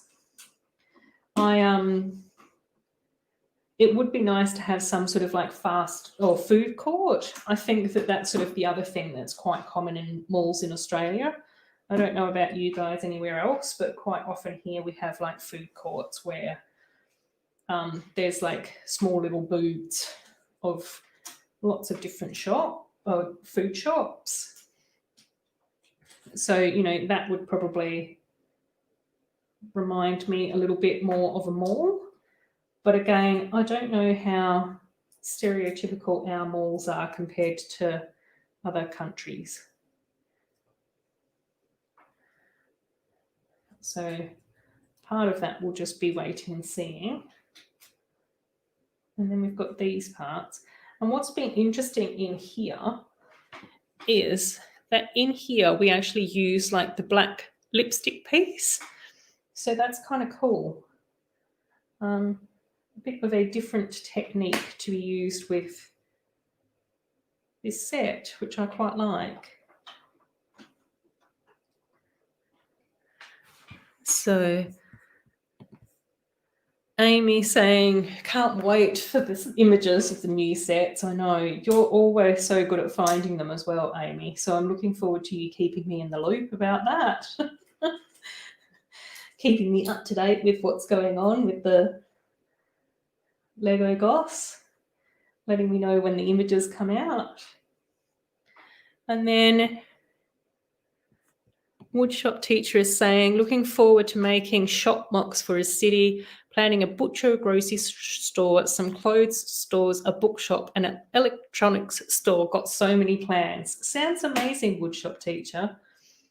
So, yeah, that's going to be wonderful. I always like hearing what everyone is up to with their cities and everything. So that's going to be awesome. I'm going to have to track down your channel though, Woodshop Teacher, because I tried to find you before and I just couldn't find your YouTube channel. So you'll have to let me know what the best way to find you is. I did try and Google the Woodshop Teacher, but and even the Woodshop Teacher Lego, but you didn't come up. So I don't know whether or not I was putting a space in the wrong spot or what was going on. So, oh, hang on. So I'll have to just see if I can track you down, which will be nice.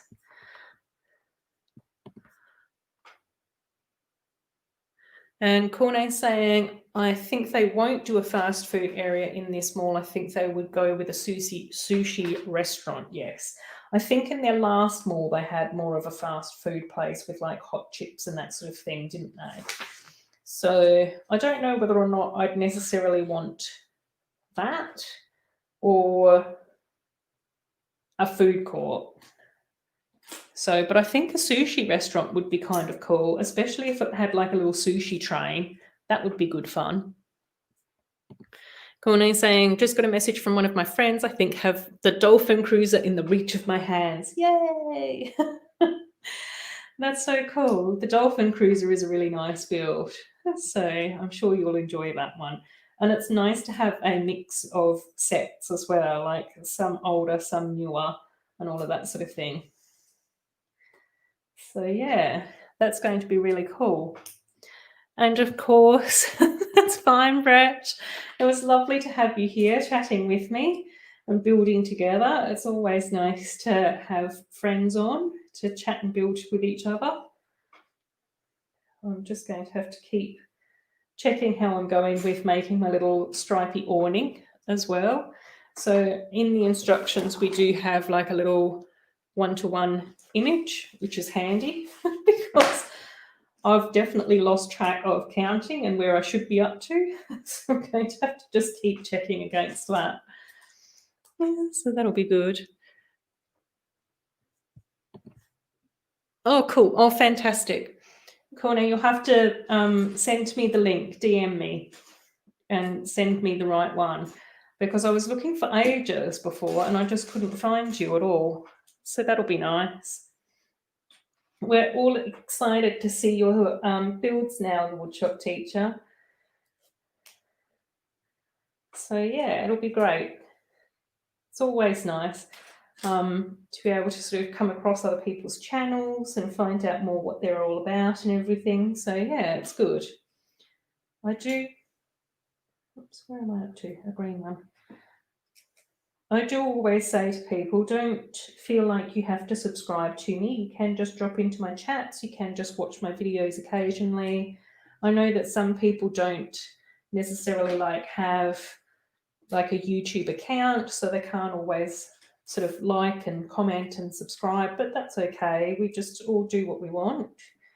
And I think it's also that whole thing where sometimes, depending on when and how I've come across someone's channel, will depend on how easy or difficult it is to subscribe as well. So hopefully with Chop Teacher, you don't mind if there's a few of us that are only just subscribing to you now, but I always think that it's sort of just good fun, and you know, we've just got to try our best to enjoy our little hobby.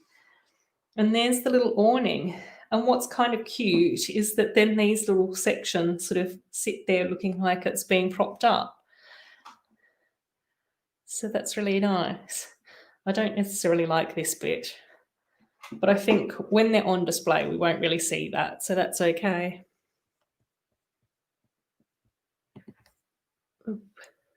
Oh, yeah. So, yeah, the dolphin cruiser and the sunshine catamaran. Yes, definitely. Yeah, because they were two of the first earlier boats. So, yeah, and I think that they're the two boats that I actually have in my big Lego city at the moment. So they've sort of been sat side by side in my Lego city for a little while. And they do look really nice next to each other. But of course, we've now got Andrea's speedboat as well. So that's put a little bit of a spanner in the works, because I'm not too sure how I'm going to be able to fit all these boats in, which is not a problem at all. It's just one of those things where I just sort of go, oh my gosh, I just need my giant Lego warehouse in order to be able to display all my Lego sets, which I think is what all of us would like in an ideal world, wouldn't we? I know, me too, Brixish. I keep trying that, and I usually click on someone's icon or avatar, and it just goes, do you want to block this person? And it's like, no, I don't want to block them. I want to add them. So, yeah. Thanks for sending the link through to me, Corne. I appreciate it. If I didn't say that before. And Amy's saying that there will be a poly bag called Rapunzel's boat. Oh, that's going to be interesting. Very interesting. Right. So we're now adding in some dark brown slopes in here, which seem to be creating a really nice, like, looking sort of tiled sort of roof effect. Really enjoying how this is all coming together. Oh, woodshop teacher, before I got distracted in and around talking about tracking you down, stalking you on YouTube, in a nice way, in a good way, but still, that was probably a bit weird, there is a really nice, like, greengrocer shop in the Lego Friends sets. And that's always one of the sets that I am hoping to be able to add to my city at some stage as well. There was also a pizza restaurant that kind of had a very similar look to it as well. And I always thought that those two sets would look really nice, sort of side by side on like a city street. So again, the biggest challenge with that is going to be being able to fit things in. So always the challenge of our little Lego. Oh my gosh. And then, oh, M Productions is here. Hi, Em. How you going? Hope you're doing well. It's nice that you've been able to join us. And then I always try and look up new names in chats to see if they've got channels and subscribe to 400 plus channels. Oh my gosh, that will keep you busy and out of trouble. Oh, and Jez is back. Hi, Jezza. It's nice to have you back, buddy. We're just building away. Brett's gone to get some lunch and hang out with his family and everything. So you've just got me now for the moment, which is nice. And then Corne and Amy are thinking that Rapunzel's polybag will probably be the boat where Rapunzel and Flynn saw the flying lanterns out on the water. I think that that's a fairly good guess, estimation, idea. I think that you guys might be onto a winner with that one. It'll be really nice to see how they do Rapunzel's mini doll for that one and whether or not they're going to sort of change any of that at all. I would really like to get a slightly different hairpiece for that so that we can actually put a lot more flowers in her hair. I think that that would be really beautiful. But, you know, that's just me being a fuss pot. Oops, my staircase has come up. Cool. Oh, okay, right. I've missed bits. Corne's been too busy working on his own crafts that he's not been keeping an eye on me. I've gone astray. I missed bits, but they were easier to add in than the last bits that I missed. Oh, and you guys that were here last time, I did manage to get those plates in that little arch as well.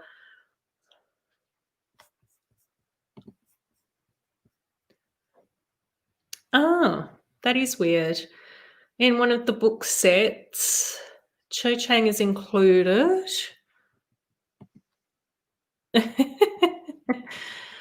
And she has the pale skin tone, not the medium nougat one. That makes her inconsistent to the other two. Yeah. Yeah, that is interesting. Well, I'll have to have a look. I know that she was the nougat skin color in the set in the CMFs.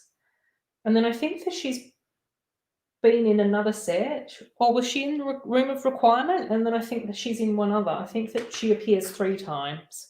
I might not have all of her yet, but I'm going to have a look in that.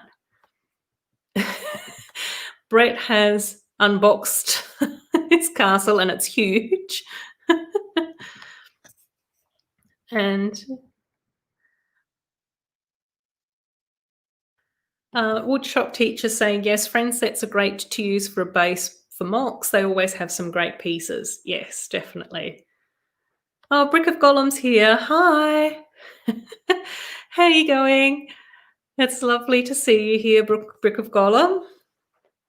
I haven't been able to watch all your new videos yet, but they're on my little to-do list, especially the sorting ones, because I'm always curious to find out how people sort.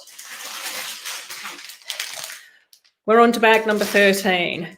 So 2.5 hours in, and I've got 2 bags to go, bag 13 and 14. And we've now got all the ground floor built up for both of these shops as well.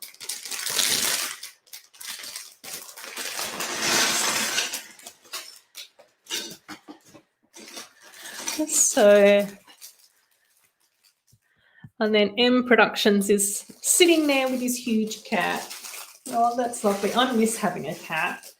And I always say to people, Puppy does have a little bit of feline energy. You know, he's a dog, but he is a pug. And sometimes he can be a bit standoffish and kind of aloof, which tends to be, you know, the traits that people most commonly associate with cats. He also licks his paws and cleans his face like a cat, which is a funny little quirk of his.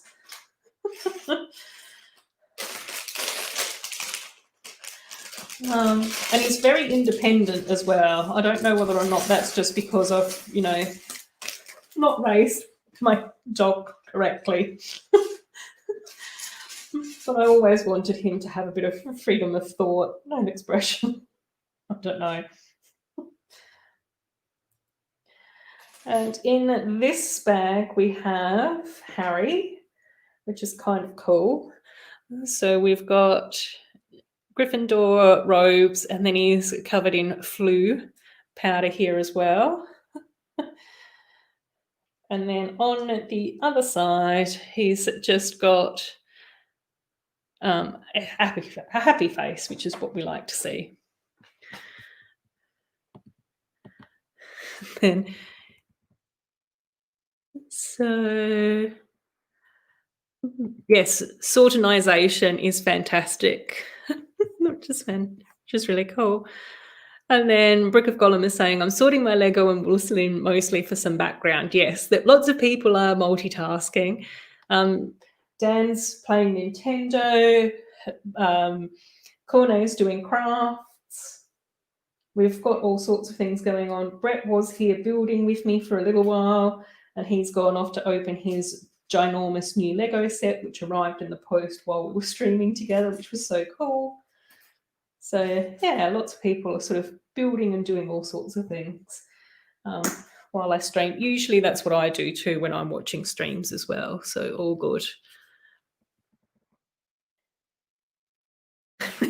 Legolamaniac is bragging here. He's opened all his CMFs and he's got a full set of all figures. So you didn't end up with like 2 Ginnies, no Luna. They actually sent you what you asked for, Lamaniac. Is that what's happened? I don't mind. I must admit that I did get these CMFs for a very good price. And I did get most of them, and I didn't have to pay for postage either. So I didn't really, it doesn't really bother me that I've got a couple of extras. I have just put them away in my little stash. So sometimes it is nice to have extra parts for custom characters as well. So every now and again when I don't do it very often, but every now and again if I'm doing a Harry Potter video, then I try and put different ones of my friends and, you know, loved ones into the videos as well. So M Production saying, my cat is lazy. Yeah, so is my dog. He's asleep. And his dog uses a little box. Yeah, see, this is what I mean. Like, sometimes dogs have feline energy and cats have very canine energy. We can't, you know, pigeonhole our animals based on their, you know, stereotypical traits. And then Corne is saying all of the basic things like maths, Dutch, spelling, and religion subjects, swimming lessons, and sports. The creative subject, reading, and a lot more. So lots. And then and then Rogue is saying that he's doing some mother requirements this afternoon, which is very exciting. It's such an amazing build, Jezza. I'm so impressed by it. I just can't stop raving about it. But like I said in my comment on your video, is take your time. As excitable as we are about seeing other people's mocks, it's also about making sure that you don't get stressed out or panicked about anything. That's one of the things that Amy always reminds me when I have a little moment where I'm like, oh, I'm not putting out enough videos. And Amy's like, it's fine, Ruth. Take your time. We'll still be here watching. So yeah, it's fantastic. And then Brick of Gollum has got some fantastic news here. Speaking of Harry Potter, today she got the Great Hall as a present, 10 years with her husband, and look, he's finally giving you Lego. But he refuses to spend €400 on Diagon Alley. I guess another 10 years. Exactly. We've just got to try and, bring him over to the dark side, Brick of Gollum, and figure out some way to inspire his Lego passion. And then maybe you'll be a bad influence on each other then.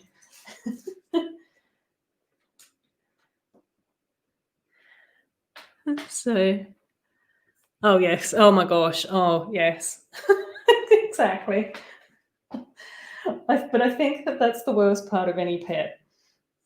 Is fortunately I do have a little courtyard here at my place, and in the courtyard my brother did help me pull up some of the pavers, and then we put down like that fake grass stuff. So that's like where Puffy goes. That's the little dog toilet area. But it still means that I do need to tidy up his poos, which is not great fun. It's not something that I enjoy, but it's okay. Every now and again I do tell him that I feed him too much because it seems like it's just constant out there. But that's a bit of a weird topic to be discussing. Oh, bless. So last week's part of the live chat, of which Harry Potter character are you? Smiley says she would be Ron Weasley's mum. Yes, oh my gosh. Lovely Smiles is definitely a Molly Weasley for sure. A lovely Hufflepuff that's desperate to be a Gryffindor.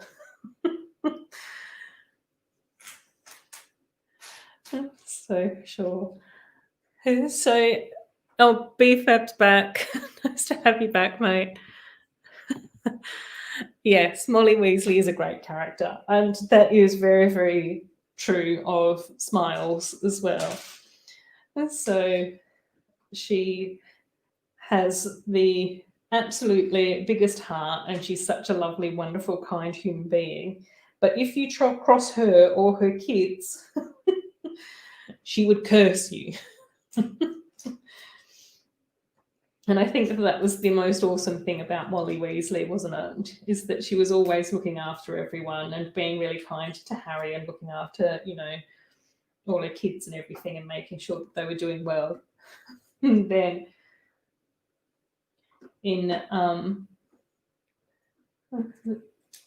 but then she takes out Bellatrix.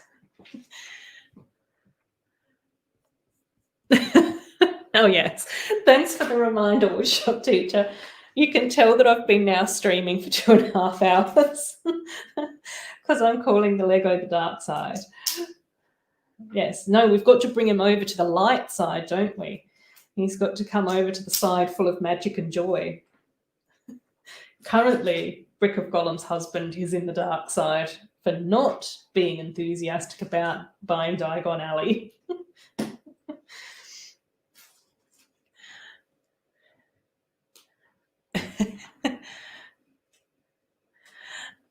Oh, BFAB, we're always sad when you leave. Of course. That should never be a question. Oh my gosh, oh dear. Right. That way. Cool.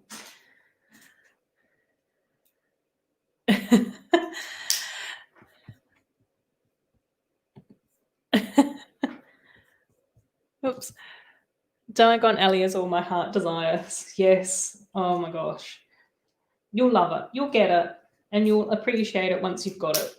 That's the thing that we've just got to remember. It feels like you have to wait ages for it, but it's not that long. And it's going to be so fantastic once you get hold of it, because you'll really savour the build and you'll totally enjoy it. And so, I waited, two years before I got the microscale Hogwarts.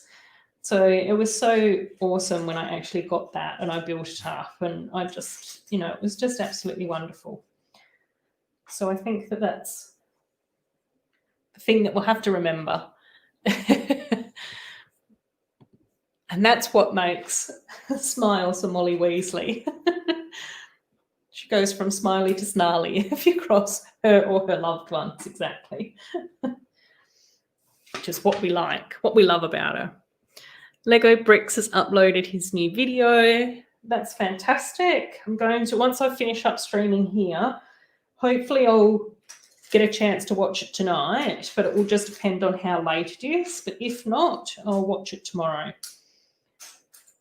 Well, hopefully tomorrow, depending on how long the accountant's going to be here sorting out boring adult stuff with me.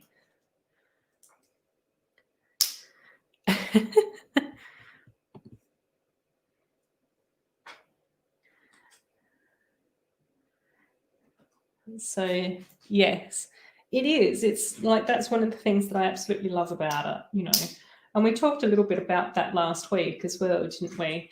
And I just sort of think, like, so much of my work life at the moment involves working on the laptop and on the computer and writing reports and emailing them off to, the funding bodies and all of that sort of thing. And, calculating data and looking at statistics, which is all really important stuff that we should be doing, and making sure that the programs that we implement are evidence-based and whatnot.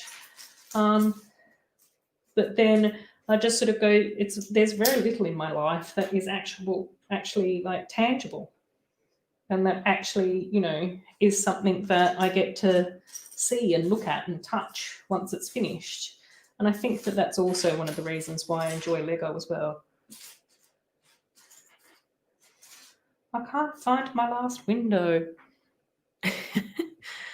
And then my friend, who is an amazing Potterhead, begged me to build it together. Oh my gosh, yes, which is so much fun. I think I think one of my Harry Potter videos, I did have my friend Cassie on with me, and her and I both built Harry Potter sets together.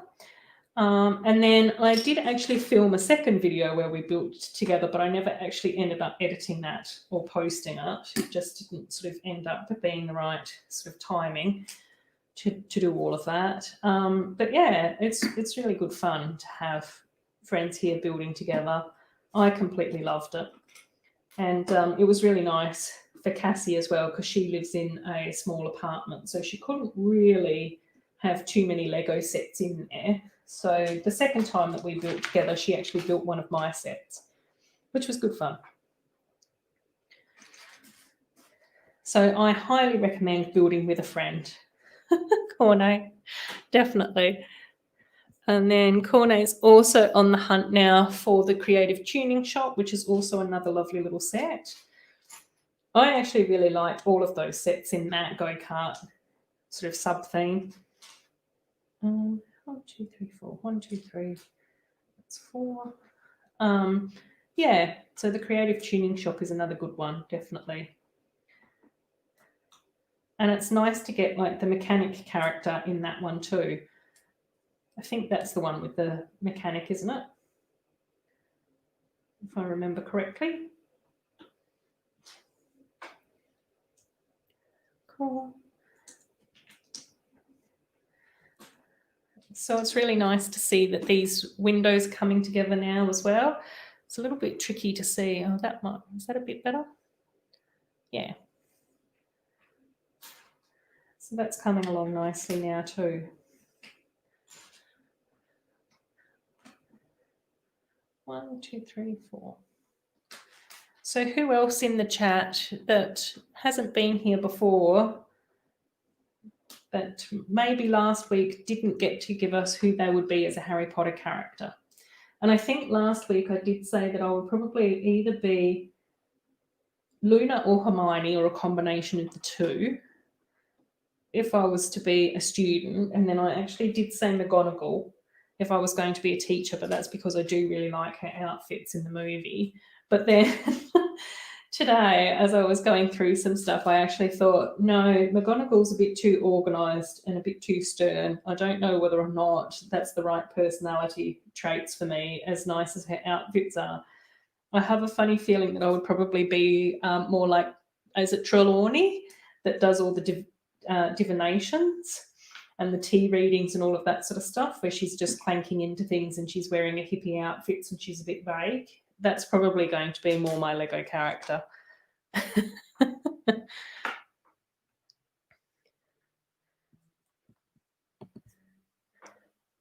Oh, yes, Dean, the mechanic, yes. That's right. Yes. Yeah, and it's exclusive to that set as well. That's exactly correct. That's exactly who I was talking about, Corne, thankfully. You know exactly what I'm on about.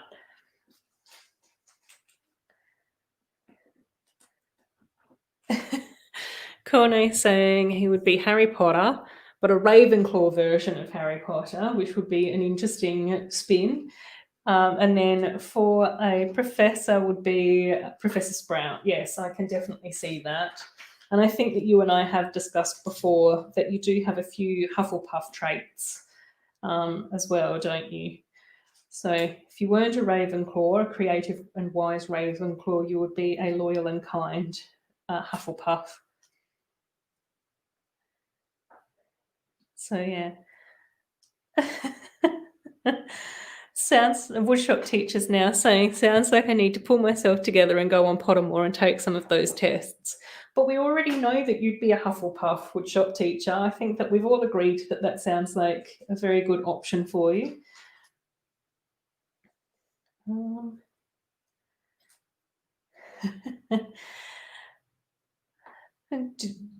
Woodshop teacher, do you know enough about the characters to be able to say what character you would pick for yourself? That's not a Pottermore quiz. You don't get to pick that. You just have to figure that one out for yourself. So we'd have to have a think, wouldn't we? Right. I'm still building up little wall sections now on this, which is kind of cool.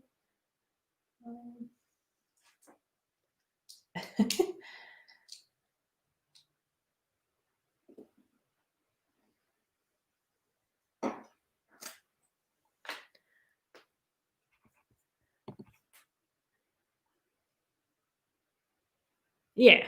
So Corne is saying that he's done some of the tests. Some gave Hufflepuff as a result. So he's somewhere in the middle of Hufflepuff and Ravenclaw, the opposite of Harry, who was between Gryffindor and Slytherin. Yes, exactly. Right.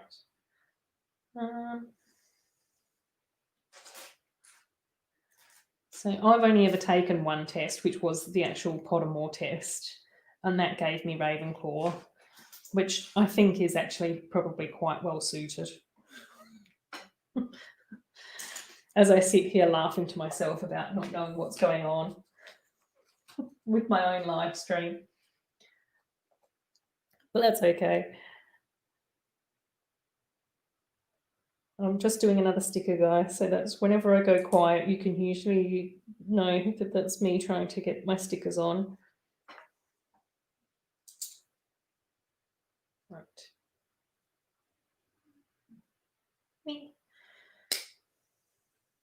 Right.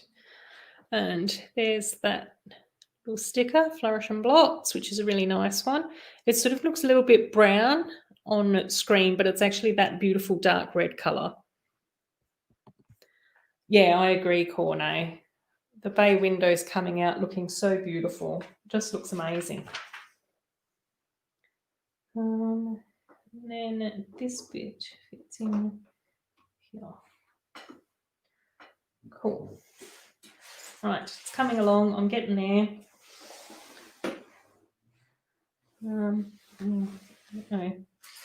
I don't know what the best way is to scooch all my parts around. Legolamaniac still in the chat. He's probably laughing to himself, saying if you organised them properly, then that wouldn't be an issue. Exactly, I know, but I prefer to just, I get too excited to just build. I can't organise my parts before building. Just feels like it's just taking up too much time. Too much unnecessary time.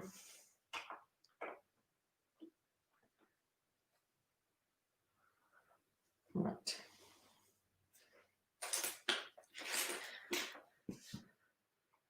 So, oh, thanks, Brixish. Yeah, it does. It's fantastic. This is actually my fave part of the build. Actually, I really can't find something in this mammoth set that I don't like. Agreed. It is. And it's a really nice build as well. Like the actual build experience is you know, really kind of cool. It's, again, there's not much in it that's repetitive. So I think that makes it, you know, somewhat enjoyable as well, because you are just sort of constantly sort of focusing and looking and thinking about what's happening. If anyone can hear snoring in the background, that's Plucky. Because while M Productions might have a big cat, I've got a snory pug. So he's doing his little snoring thing tonight. It's very cute.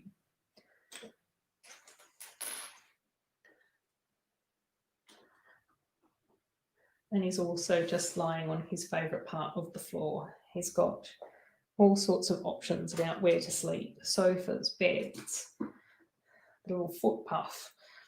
And he constantly just decides to sleep on the floor. Half on the rug, half on the floor.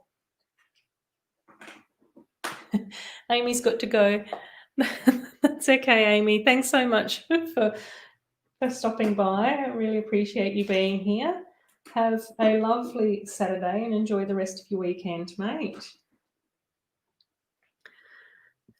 And then, yes, I will definitely give Pucky a big hug from you, of course. He always loves his little hugs. He does do his pug purrs as well. That's the other thing that I think makes him a bit more like a cat too, is because he does his little pug purry mumbles. I call them pug purrs.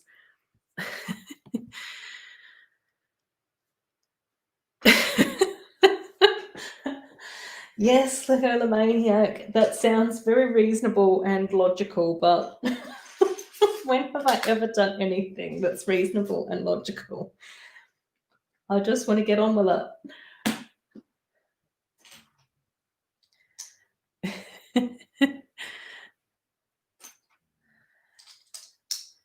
I just want to get on with it and smash it out.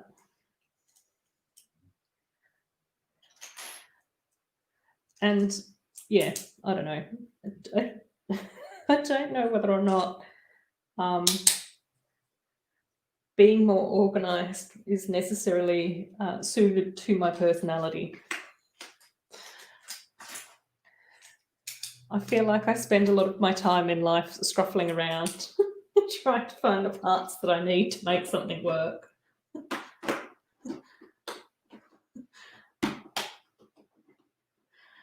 Which is probably a very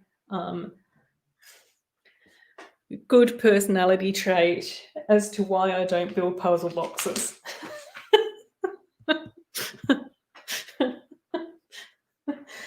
You've seen some of my mocks. Most of them are very ramshackled.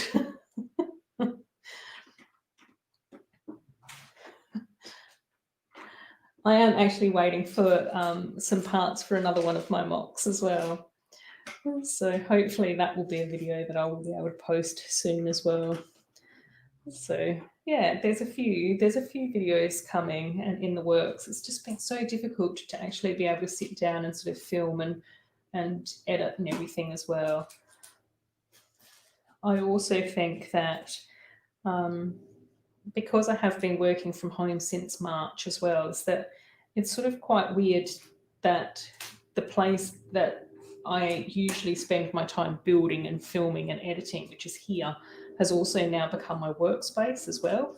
So I think sort of mentally not being able to sort of depart from those sort of two areas has been sort of a bit of a challenge as well. So I think in order to like step back and relax and step away from work, I prefer to go over on the couch or over on the sofa or into the Lego room and not actually be here.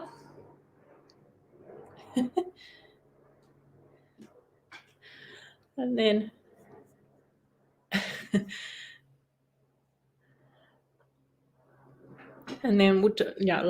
yeah, but with my latest purchase, I have to wait about 6 months before I can buy it. Yeah, and that's okay. Like, I mean, I expect that this set will be around for quite a while. You know, the Disney Castle has been around since 2016, and I think that it's only just starting to get retired soonish, nowish. You know, the microscale Hogwarts in Australia has actually become a lot more available in like the past 6 months as well, and that's now been around for 2 years, I think. So I always sort of just go, you know, it's not a rush or a competition as to who can get the sets the fastest. It's just about being able to buy the sets that we think that we're going to sort of enjoy the most, really, isn't it?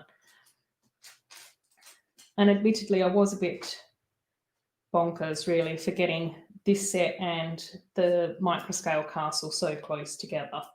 But that's okay. You know, I've been having fun building it up with you guys and chatting about Harry Potter and Hogwarts with you all. Brick of Gollum saying, as long as you don't open all the bags at once and put them in a big pile, that will really slow down your building time. Yes, agreed. There have been a couple of times where I've rebuilt sets that I already own, and most of the time I just take them all apart and put them into 2 or 3 bags, and I don't actually pay that much attention to the instructions. I know, legolamaniac, you're going to come for me again and tell me that I'm crazy for just dumping all the parts into one ginormous bag. Yeah, so, and I have rebuilt things from those bags before as well, which has always been an interesting challenge. Yeah. But by the same token,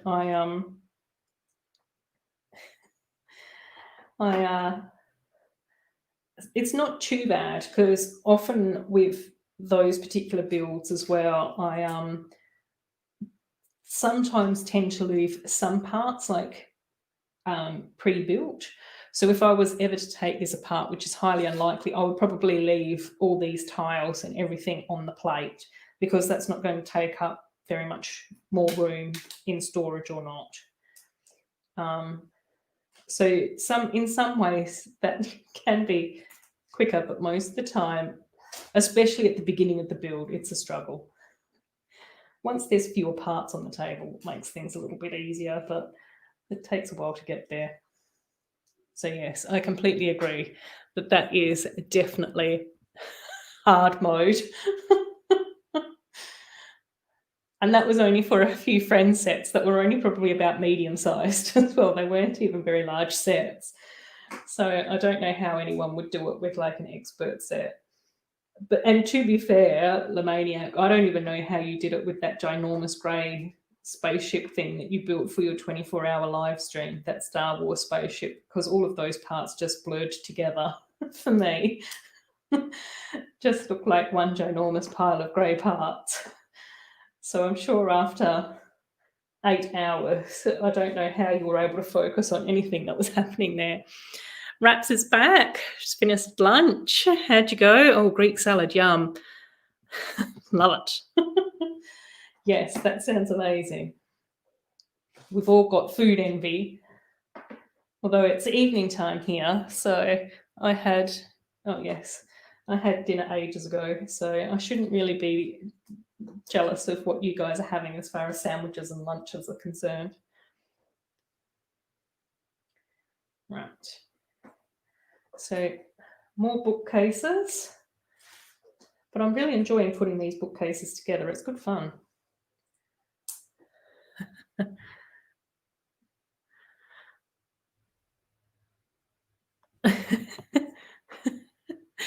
Rick of Gollum is saying, I know what you're talking about. I'm trying to rebuild Parlour cinema now, and it's a bit of a tough start. Yes, oh my gosh. I can't even imagine. And the maniac is agreeing. This just big pile of grey bricks and plates and tiles. And all the, is it greebling that you guys quite often do for your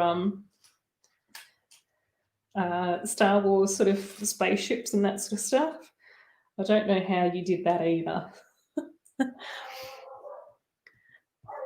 And then Raps is saying that she wants Lego to do Corona Castle from Tangled. Oh, yes, that would be a wonderful build. I don't know whether or not we'd ever get that one, though, would we, Raps? We'd hope. But they seem to just be very intent on doing the Tangled Towers, don't they, for Rapunzel? I think it's one of those things where because younger builders are new to come to the Disney princess sets, is that then they sort of seem to repeat themselves a lot with the Disney princess sets, which I think is cool. Like, I mean, it's lovely to have new builders and younger builders getting into themes and getting into sets and that type of stuff. But I also think it then becomes really challenging for some of us older builders who still, enjoy those movies and enjoy those sets and would really be looking forward to something a bit different. In the same way that it was really lovely that we got Beauty and the Beast's castle in wintertime this time round, but I think that it was a missed opportunity to put Belle in her yellow ball gown again instead of in her gorgeous, like, rosy pink dress with that beautiful cloak with the white, like, fur around it. I just sort of go, that's such an iconic image of Belle and the Beast in the snow together. And again, I just sort of go, I can understand that Lego wanted to make sure that the younger builders did have, Belle in her iconic yellow ball gown, but I was just sort of like going, oh, please, why couldn't we just have gotten a different dress? Especially when the yellow ball gown was included as a figure with the Disney Princess magazine as well. Or Lego could have done like another one of those smaller sets. You know how a few years ago we got Jasmine's petite, tower, or, I think there was a Rapunzel like mini tower, and then there was a mini little Jasmine set as well.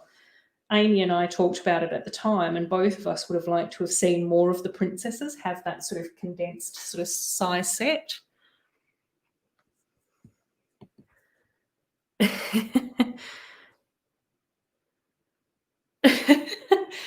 And Cornet's saying he's so excited to open the Lego Diagon Alley box and take out the bags bag by bag and have your friend see how much work she's signed herself up for. She thinks 5 bags already is a lot, yes. That's going to be interesting. If she thinks 5 bags is a lot, oh my gosh. And so...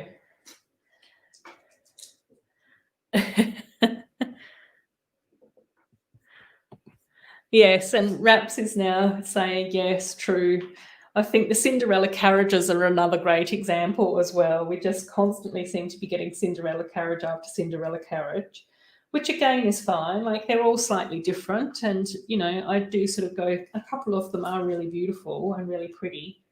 And I really enjoyed building them. I've got some of them. I don't have all of them. Like I've said to you guys before, I don't have all the Disney prints. Well, I am missing some of the Cinderella sets. I've got most of the other sets. So, yes, that's another area where Lego tends to repeat itself as well. And again, I think it is very much that whole thing of targeting the younger builders, and obviously, builders that are like 5 or 6 now weren't around 3 or 4 years ago to be able to build the last Cinderella carriage. So again, it just ends up repeating and repeating. And then it was a trial to clean the entire mall and assemble it again. It took me like 8 hours when I was completely done. Yes. Quite often if I buy secondhand Lego, I will wash it all. So usually I will pop it in a big bowl and then put in like boiling hot water and dishwashing liquid. And then leave it there to soak for quite a while because I don't have a dishwasher. And yeah, so I usually leave it there to soak for at least overnight, if not like a couple of nights. So it might be a couple of days that I'll leave it in to soak. And sometimes, depending on like how used it is, I do have like a special Lego toothbrush. My special Lego toothbrush, which is only used for cleaning and dusting Lego. So if it's got sticky stuff on it or whatever, then I usually will give it a scrub with my special Lego toothbrush. However, there are occasions where sometimes if it's been if it's been a kid's set or lot of Lego, then sometimes I will then it might have like glitter and stuff on it as well, and so therefore I will give that a scrub with the Lego with my toothbrush as well. If it's got stickers on it, if it's a printed piece, or if it's a mini doll, then usually I will actually put them to one side and clean them separately, and I'll usually just clean them with like swabs, so alcohol swabs. So just sort of clean that off with them. So that's usually how I clean my secondhand Lego. Today, when I was in my Lego room, I realised just how much dusting I need to do in there. So that's going to be a bit of a challenge.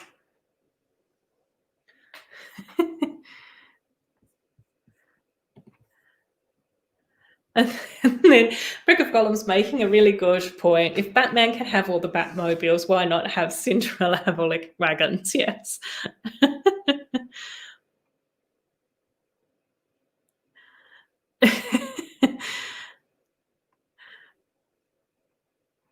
And then, yeah, Cinderella only had one movie. Batman has had like 20. It would be lovely if we had 20 Cinderella movies. Oh, well, we did have the live action remake as well. And then Raps is also saying about the carriages.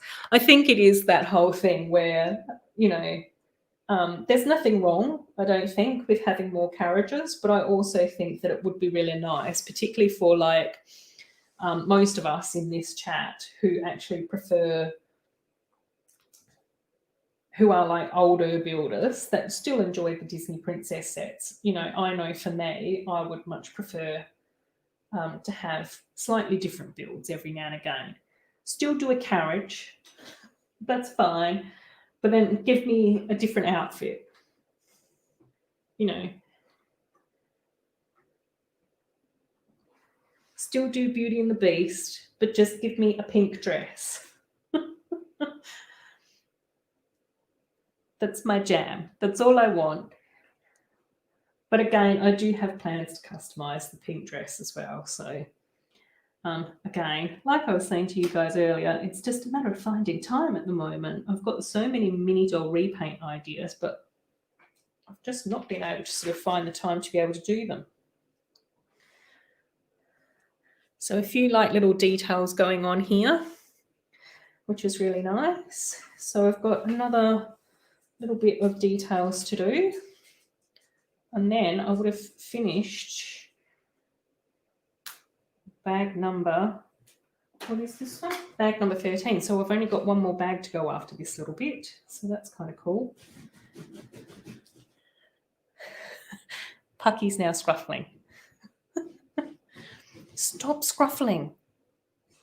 Don't scruffle the blankets. He's pushing his luck because he knows that I'm on stream, so I won't tell him off.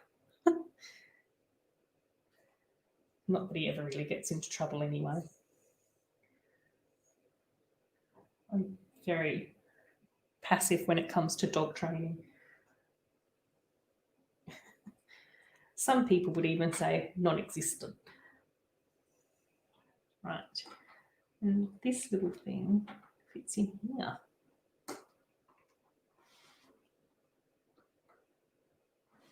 Which is a really cool, like, little detail there. I'll show you that. Oh, can I see if I can webcam in a bit more on that?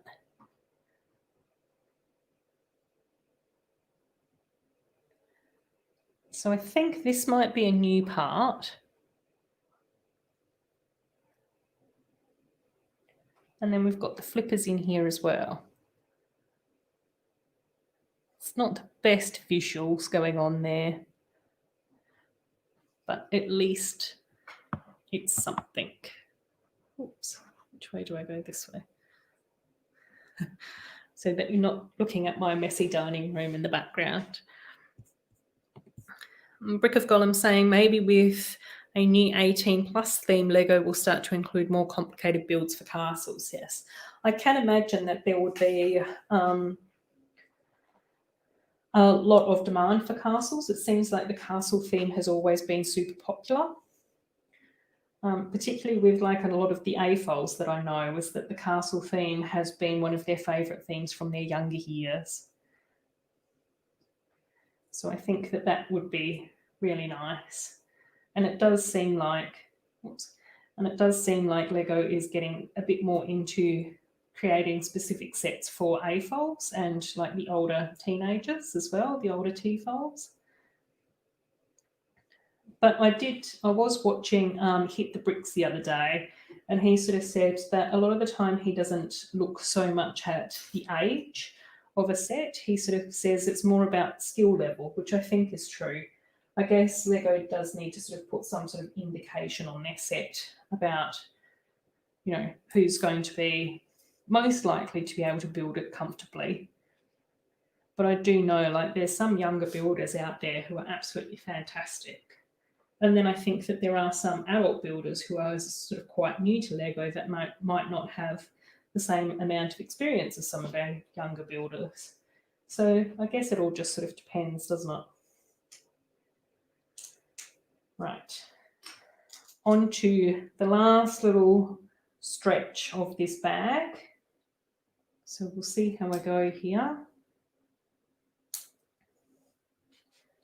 Which looks like it's going to be the sign, I think, for Flourish and Blotts.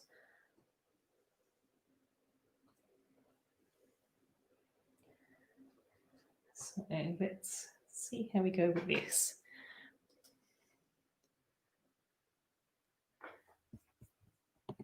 And then Cornet saying that he really hopes so.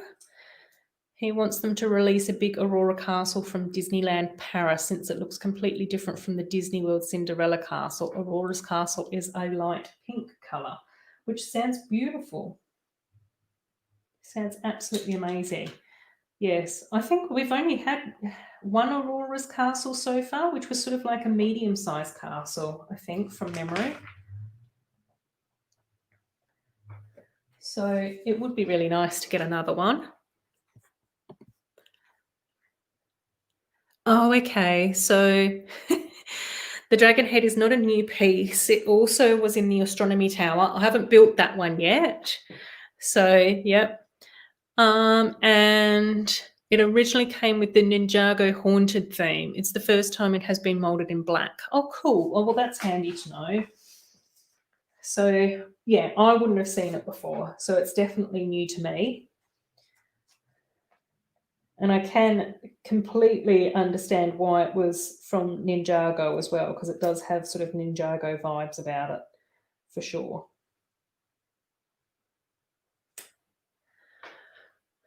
And then Brick of Gollum saying, yes, her little builder can build anything. And that's what I mean. Like, I just sort of go, it is just a matter of, you know, looking at sort of build level and build experience rather than necessarily age.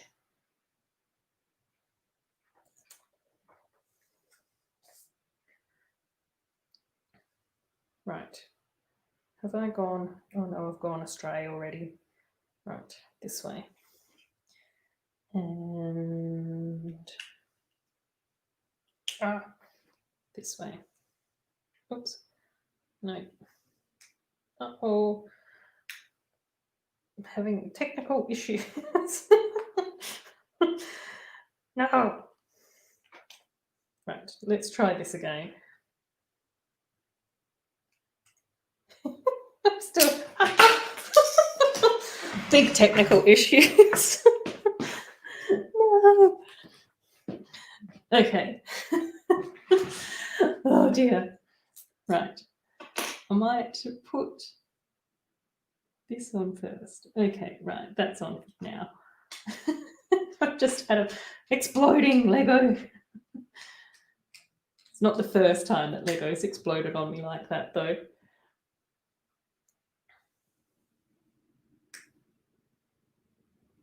Oh. Yeah. Oops.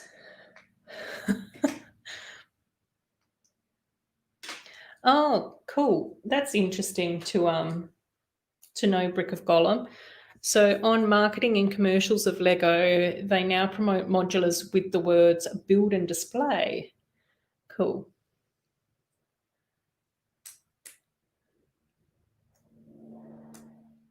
Oh, fantastic.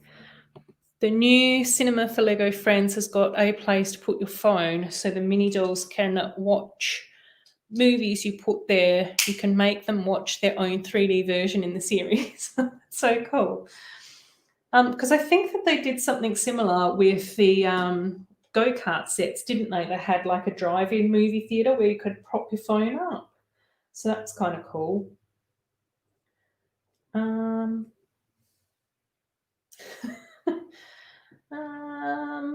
I've got some parts. Oh, maybe that was for the railings on the stairs, yes. Okay. I found where most of my missing parts go. Oh. Yes. Most of my missing parts. And then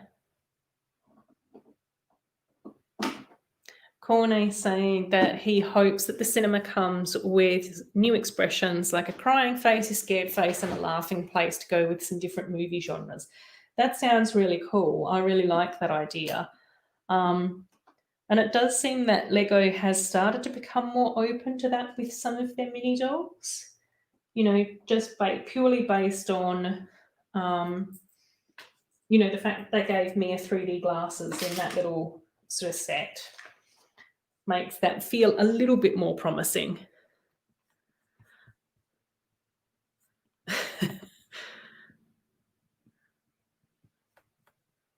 So, yeah, happens to me every build, just explodes. Exactly. Right. But I am 3 hours in and it's 11:15 at night. So I think a little bit of exploding bricks is bound to happen. But we're on to the final bags. So this is bag number 14. So that's good.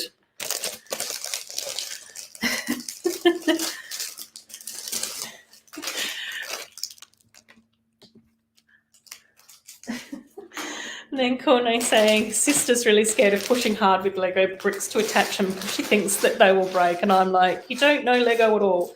I think one of the things that is brilliant about Lego that I quite often say to people, well, if your Lego does explode like that, then you just collect up the parts, if and when you can find them, and put it back together. That's the nice thing about Lego. If you accidentally drop it or if you accidentally break it, just put it back together. I've already got dog fur on this. I don't even know how that happens.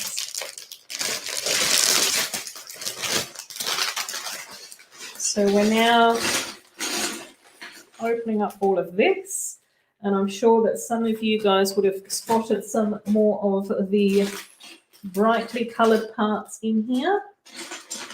And a little box, which usually means sort of a bit of fabric is coming our way.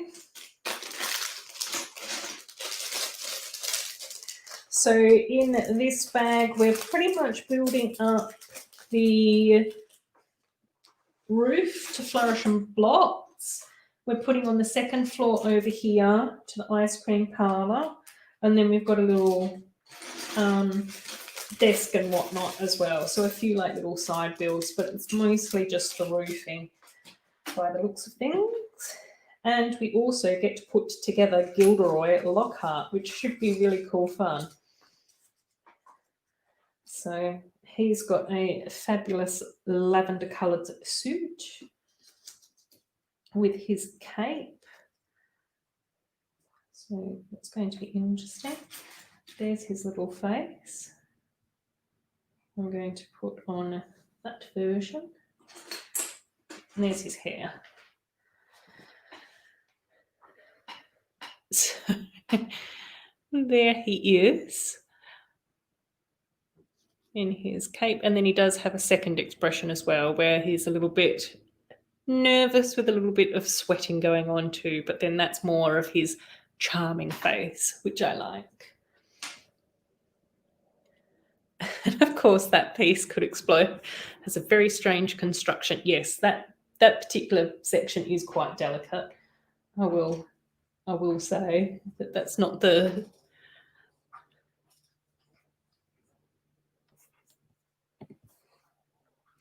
And then Cornet's hoping to get some more add-ons to Diagon Alley in the future, like Madame Malkin's Robe Shop and the Magical Menagerie. And then also, what's the sweet shop called?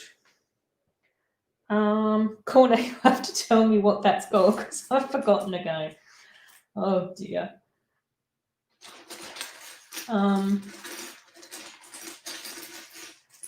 Dukes. Honey Dukes, I think, is the sweet shop that I'm thinking of. Is it? Is that right? I can never remember. It seems like every time I press go live on my streams, I just lose all memory and function of everything. See you later, Brick of Gollum. It's lovely to have you in the chat. And Rogue says, I usually end up dropping what I'm building on the floor when I'm trying to put a part on it, much to the annoyance of my wife. Yes, exactly.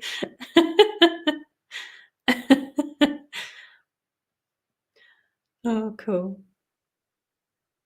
Oh, the sweet shop in Hogsmeade is Honey Dukes. Yes, no, then it's not in Diagon Alley. But I'd still love a Honey Dukes. I think that that's such a pretty build. Well, not a build because we don't have that as a build. It's such a pretty concept, I should say.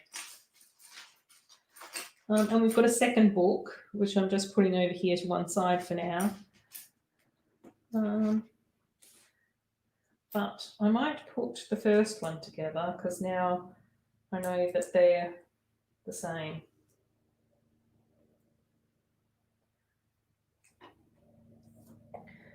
And it also means that I will use up the last of my stickers for this particular bag or set as well. Particular book. And these are both the same, and they are the Gilderoy Lockhart Magical Me book. So I'm assuming that Molly Weasley has probably got the other one, which is probably why I ended up with those extra parts because I forgot to put that together when I was building her.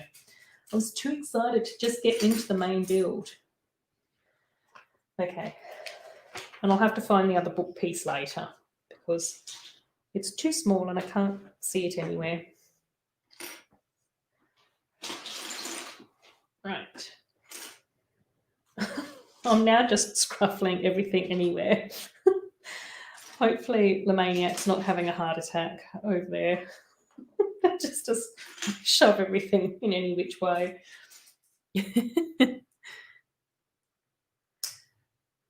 Oh, in Sugar Plum Sweet Shop in Diagon Alley.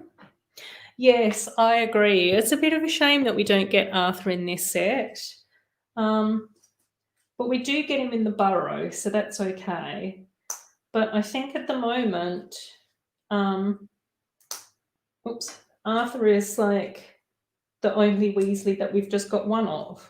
I know that there's a couple of the Weasleys that we don't have any of, though. So one Arthur's better than no Arthur at all, I guess. But it is interesting that we got Molly, Ginny, and Ron in here. But, yeah, we don't have Arthur. But, you know, And I agree, it would be lovely to have had Arthur with his fantastic hat. Maybe that's why they didn't include him, because his hat was too extravagant. I don't know. Right. We're powering up with the ice cream shop. So once again, we're at that part in the build where it feels like lots is happening. Things are going up. And it's really nice that they've added in a few of the dark red masonry bricks into here as well. It just creates that little bit of extra interest. So that's always sort of nice as well, isn't it? Just some of those little details. Right. I will try and get a bit of a better angle for you guys as well, because I feel like you might be missing out on seeing what's going on a bit from there. But it's too hard to stretch all the way across the table for me. Okay.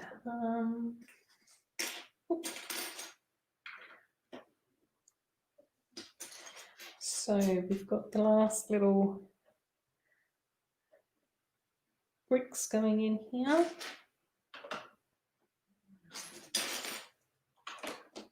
Cool. And now we start to add in the window, which is cool. I don't often use these windows. They don't seem to be that common anymore.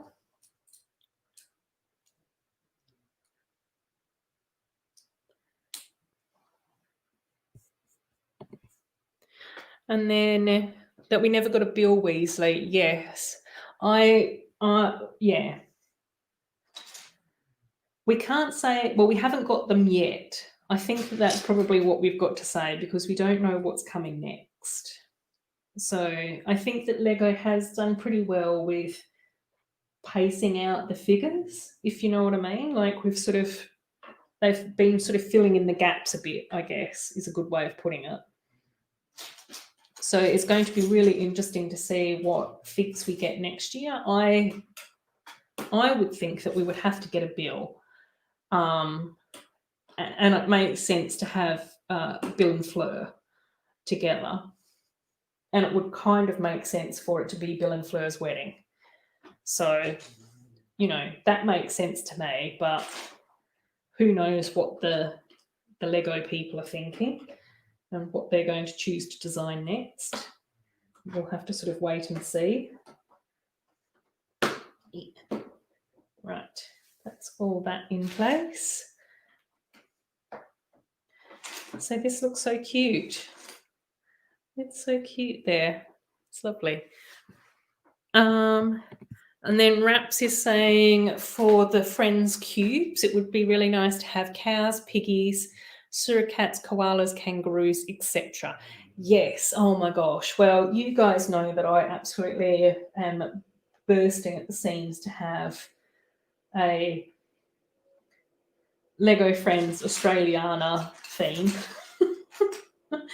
Which I don't think that we'll ever get. I think that that's going to be on the wish list, but I don't know how realistic it is to hope for that. But it's nice to have something to dream of. I'm happy with that. That's cool. So we'll just have to see. I think that the cubes would probably be the only place that we would see sort of kangaroos and koalas. But I think like little cows and piggies and lambs and stuff, like a farmyard cube theme would be kind of cool. I'd get on board with that, definitely. So, and I think that people would be really excited if there were goats. Oh my God, Lego enthusiasts and their goats. That would be crazy. Why isn't this?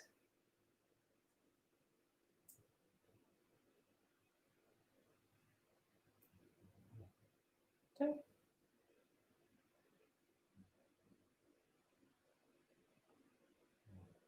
Am I doing this right? There's only one way for that to go in.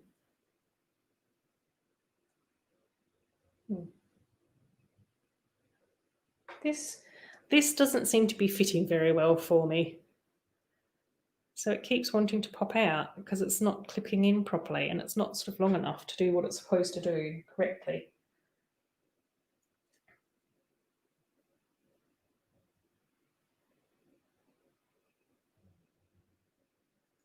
And if I build it like how Lego's saying it I should, then it sort of sits like that and it just won't do what it's supposed to. I don't like that.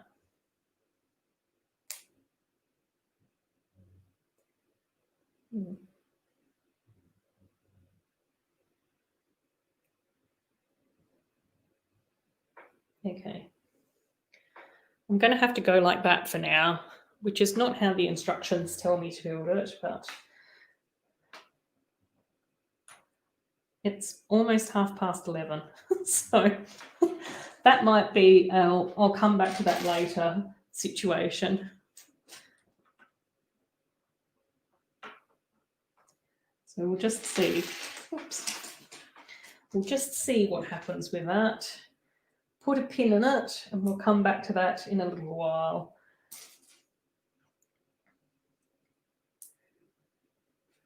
I may just be getting bamboozled by Lego at this time of the evening. But I'm so excited to finish this off. So I'm not going to overthink it or worry about it. But that's there in place. Oh, Raps needs to go. See you later, Raps. It's lovely to have you in the chat again. Always brilliant chatting to you.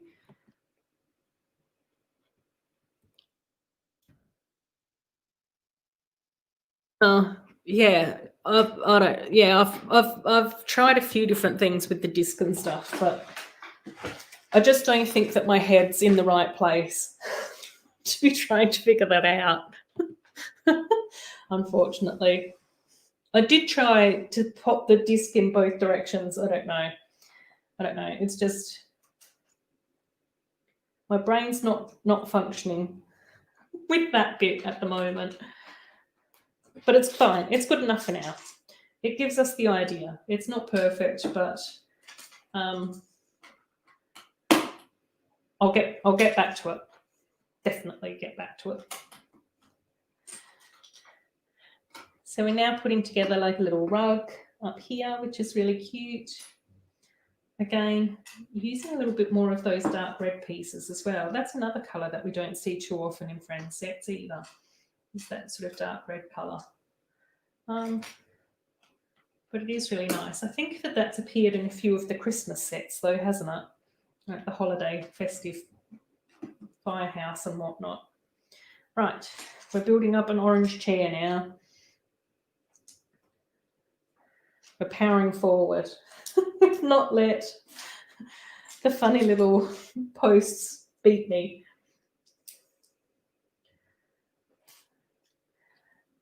Even though I was struggling. Okay.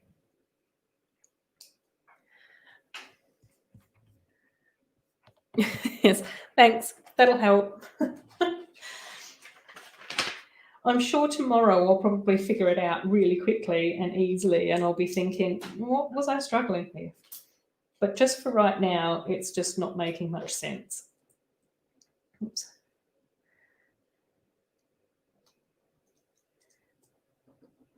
So, but that's okay. It's still fun to build. Right. Oh, this chair is so cute. Look at the build and design. I really like the arms on this as well. It's so lovely. There's been actually some quite good furniture builds in this set as well, hasn't there? So it kind of looks like the sofa that belongs to the Friends couch, like the Friends TV show, Central Perk couch. So there we go. Next up is a lamp.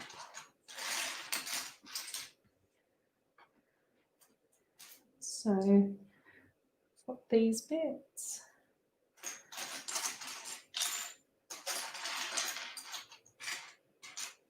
Oh, Yeah. And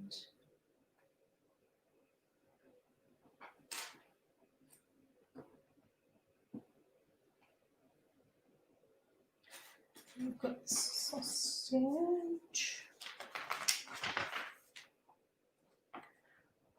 Oh. Little dark tan stud was hiding inside the lamp. Oh dear.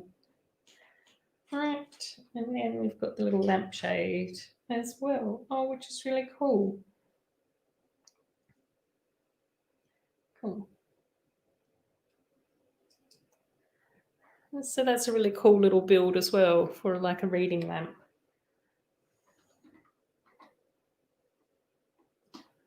We'll tuck that in there. And we've got another little tea set in here with one of those gorgeous teacups. I really love these teacups. I think they are so cool. And that just tucks in here. So that's like a little, it gives the impression of a little bit of an apartment type area, doesn't it? Right, next up, roof. Okay.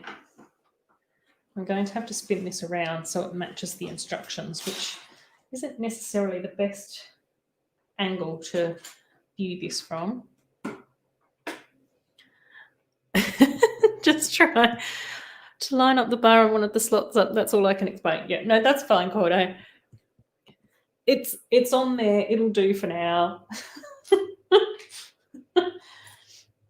I'll fix it up later. Much like my missing parts over here and my missing book part down here as well. Just we'll power forward and come back to that later. I know that it's got to be done. That's the main thing. I've got all the parts there, so they're not going to go missing. It's just looking a bit weird. And I definitely think that it is because it's just a little bit late. So, all good. But I'm on to the last bag, so I definitely want to try and finish this build again this week. So I'm just super excited to get it done. Right.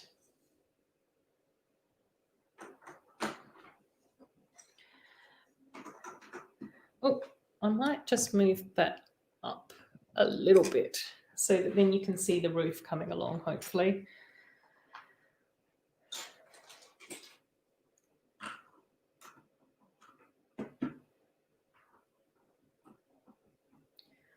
That's becoming a bit more secure. Right. And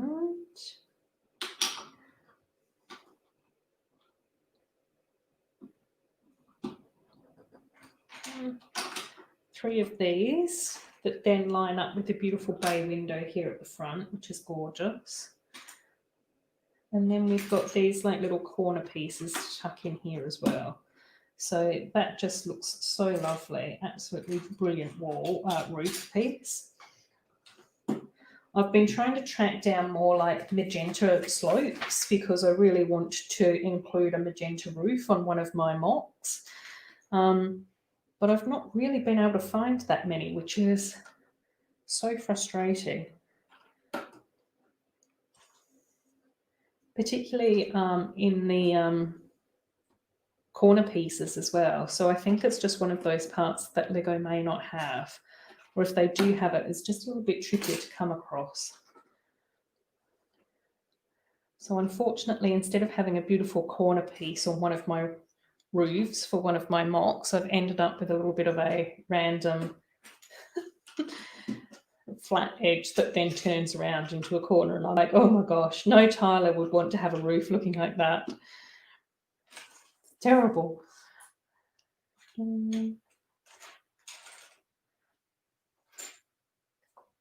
It's my last tile. Slope. Oh, there it is.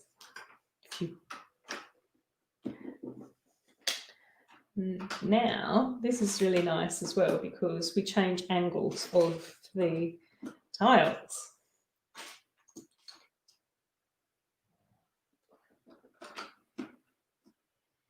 And add in these little nuggets. This. Oops, no, not that one.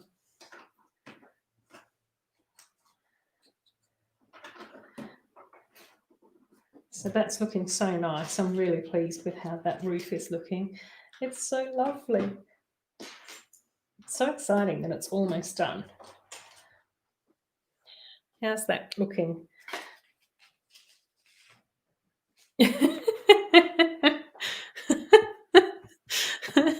My OCD is kicking in a lot. I won't be able to sleep if I don't get any proof that that piece is on the right way. Okay. I'll do my best once the stream is over and I can focus a bit more. And make sure that I can show you that it's all coming together okay. I don't want you to have a sleepless night.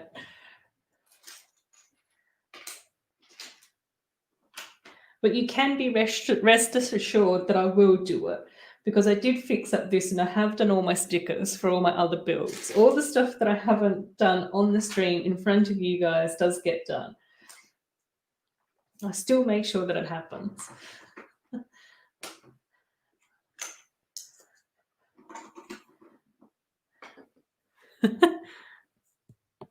Yeah, I will. I'll have a look at the photos and stuff once we've finished up here.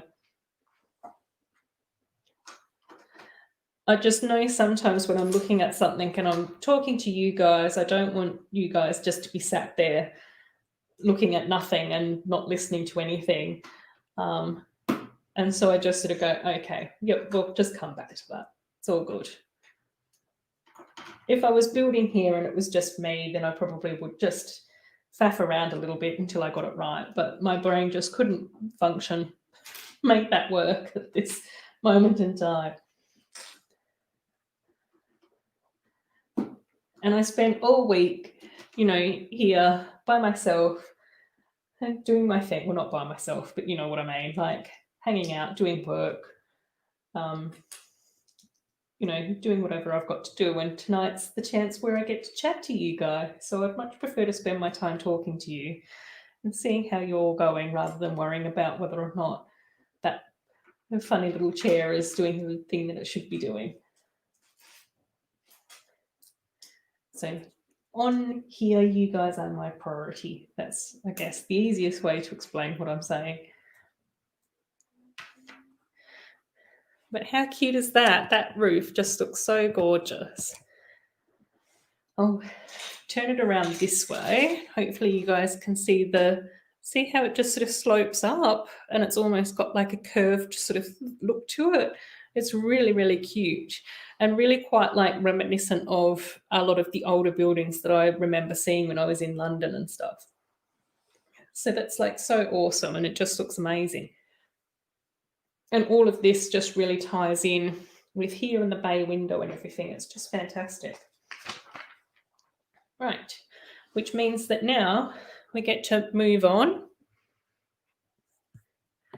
to the ice cream parlour. Oh, Corne, how can you make me choose between the bookshop or the ice cream parlour? That's like trying to pick your favourite child. And then if I had to pick, I'd have to then pick between all of these ones as well, which I wouldn't be able to do either.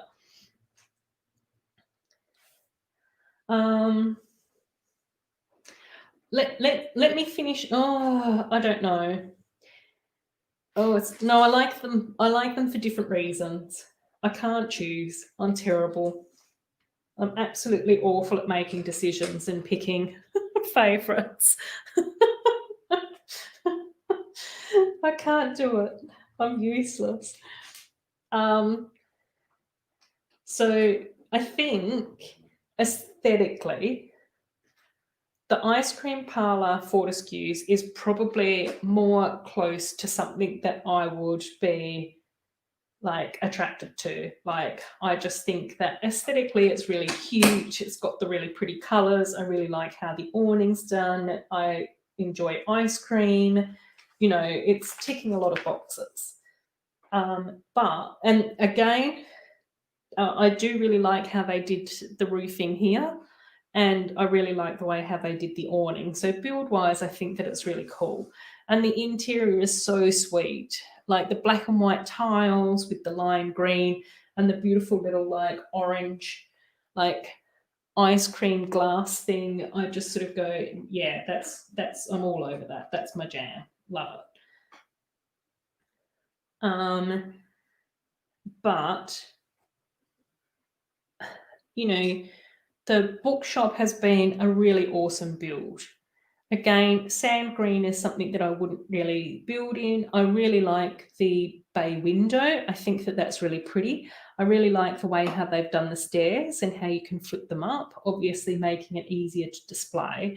But even in the bookshop, I really like, you know, how they've done these sorts of stacks of bricks in both of these areas. I love the fact that the bookshelves are absolutely jam-packed full of books and that there's sort of like books piled up everywhere. You know, that they've got this beautiful book on display over here next to the lantern. And then they've also got, you know, like the stacks of books out the front too. So for me, I just sort of go, this looks so much more like a bookshop, say, in comparison to the Expert Modular Bookshop, which I haven't got, I don't own, I've not built it, so I can't speak to it on that level. But to me, it just never really seemed like it had enough books in it.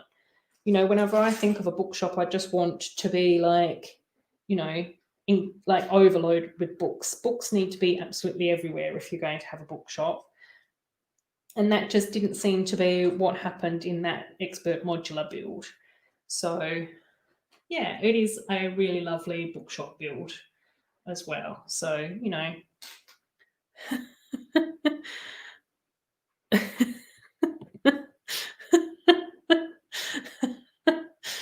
Oh, dear. Yes. So, Diagon Alley is now my brother or sister. Corno, don't make her choose. Shh, I'm stressing her out, you guys. And then pick your favourite child. That's easy, whichever's behaving the best at any given time. Exactly. So, yeah. I don't know. I think that this is also one of the reasons why I can't do reviews on my channel, because I just can't, I don't know. You know, I can't really compare things. I just try and appreciate something for what it's supposed to be. And considering that this is I think this is the first bookshop that I've ever built in Lego, then it's definitely, you know, a hot favourite as far as the best bookshop that I've ever built. Obviously. Right, tiling. I've got to quickly tile. Hopefully I can get this done in about 15 minutes. I don't want to spend too much longer keeping you guys. I was going to say keeping you guys awake, but I think for most of you it's only in the afternoon, isn't it? I'm just keeping myself up, like, and pucky.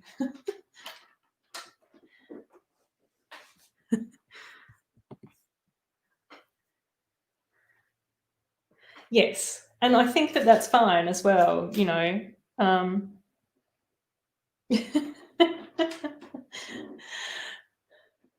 Often Lego create an impression of something to represent what the design is rather than equipping the set with lots of, yeah. And I think that that's fine. You know, again, I just sort of go that, like I said, I haven't built the modular bookshop. And I do think that it's a really nice looking building. I think both of those builds are really lovely. For me, having not built it and not seen it, it just seems like it's lacking books on the inside, on the interior. But again, it might be quite different if I actually built it and saw it in person rather than just via the video screen, because I know that sometimes that does change, you know, how we view something. So, you know, we just have to see. I think this is correct. Oh, this is so cute, this roof. I'm really enjoying how this little brown tile roof is coming together. It's really cool that they've used like the different length slopes as well, I think, in order to create that sort of bit more of a texture. And I think it's particularly nice that this roof is tiled with texture and then this roof is tiled with that sort of unique shape. So yeah.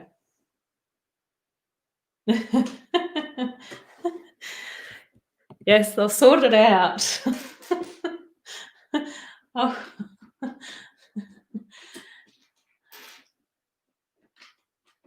Oops. Got weird things rattling. Rightio. Down to the last little stretch.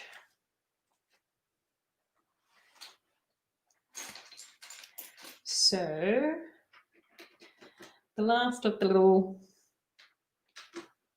slopes that are coming together to be the tiles, which is really cute. Oops, I keep grabbing the wrong ones, going in the wrong order.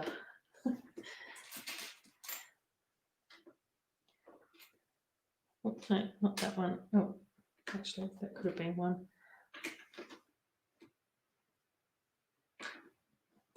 And the last of the little slopes.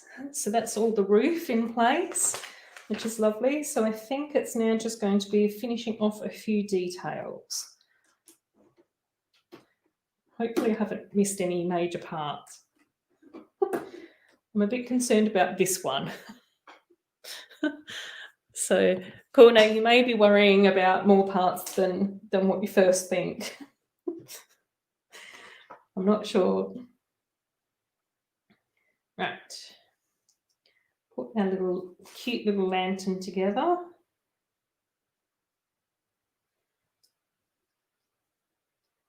Which is really nice. And then find these parts that we need. Oh, there's the other part for the book. So at least I can finish off that book. If nothing else, all the books will be done, Corne. Okay. And most of the actual build. Don't forget that. Right. Lantern. Let's open it up. Cool. That's looking really cute. Okay, chairs. So this is really cute. I'm liking how they've done these chairs with like the little teeth as legs. It's really quite cute. So we've got 2 of these to be done.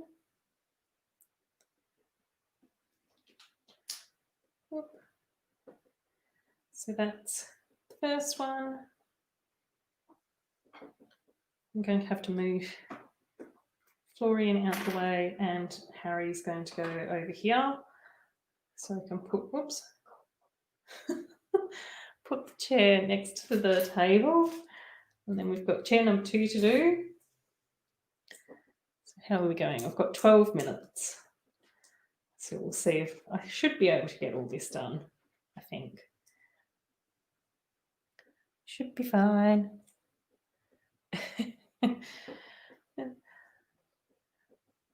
Oops. Okay, bit of a, oh my gosh, that's such a, the tooth is so crooked.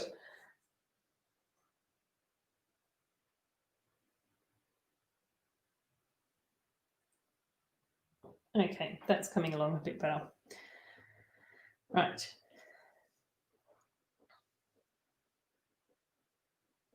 Another little chair to go down here, which is really cute. Oops. That's that done. Okay.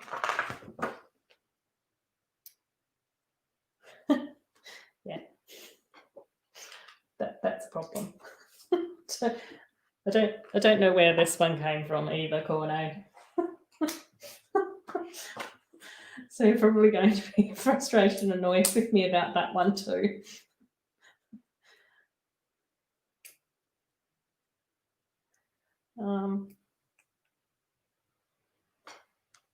And I'll just finish putting the second book together. And then I finished that sticker sheet, which is really cool. So I did manage to do all my stickers tonight, which is kind of cool because the last few times I've had to leave some of those off. Right, and we're on to the last little bit, which is this cute little desk, which I think is going to be part of the bookshop by its appearance. So we've just got to get that happening, which is really cool. Right.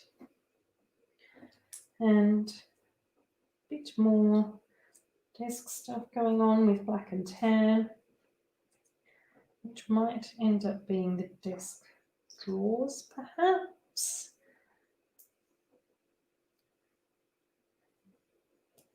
And jumper.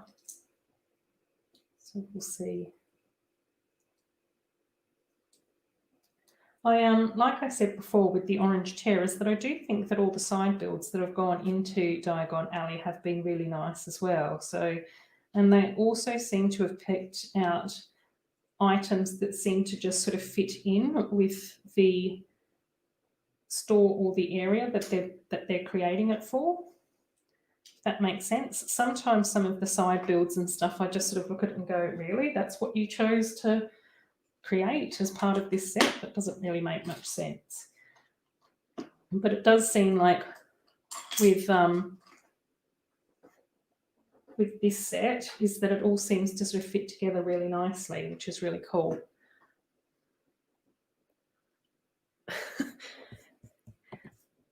Oh yeah, it might be. I think that you might be right. Oh, once I've finished off this little bit, I'll turn it around and have a look.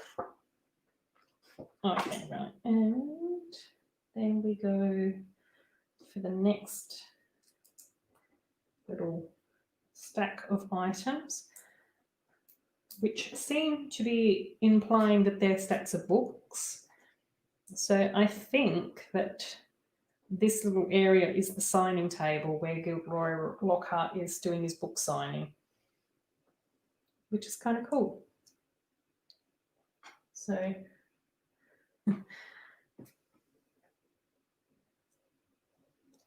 yay!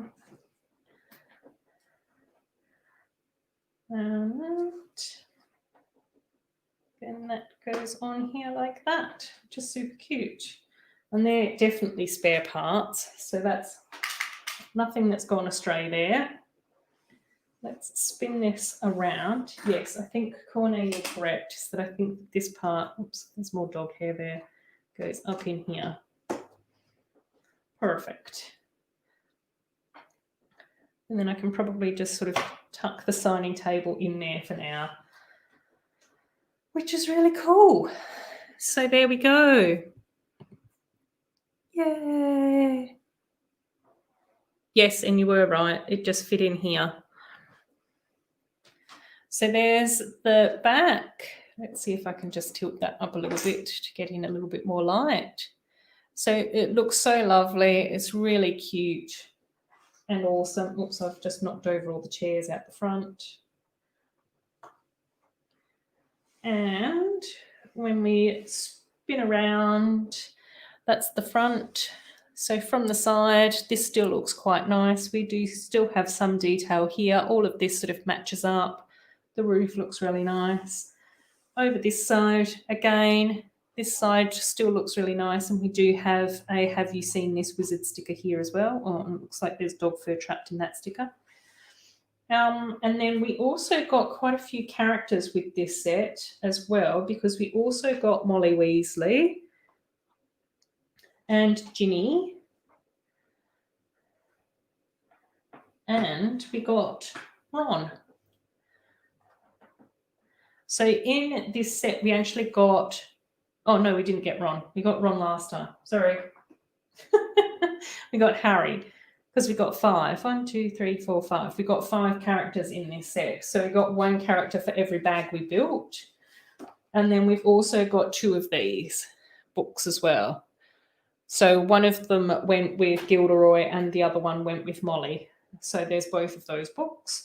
And when you have a look at the signing table over here, is that the books that we have created stacks of look like these ones. So it definitely looks like his signing table, which is super cool and really fantastic. So just another like little really cute little detail in this set. So there we have our lovely Flourish and Blotts and our fantastic ice cream parlour, Fortescue's, is done with all our wonderful characters. So that's super exciting. And then that means that book 3 is all done for this week,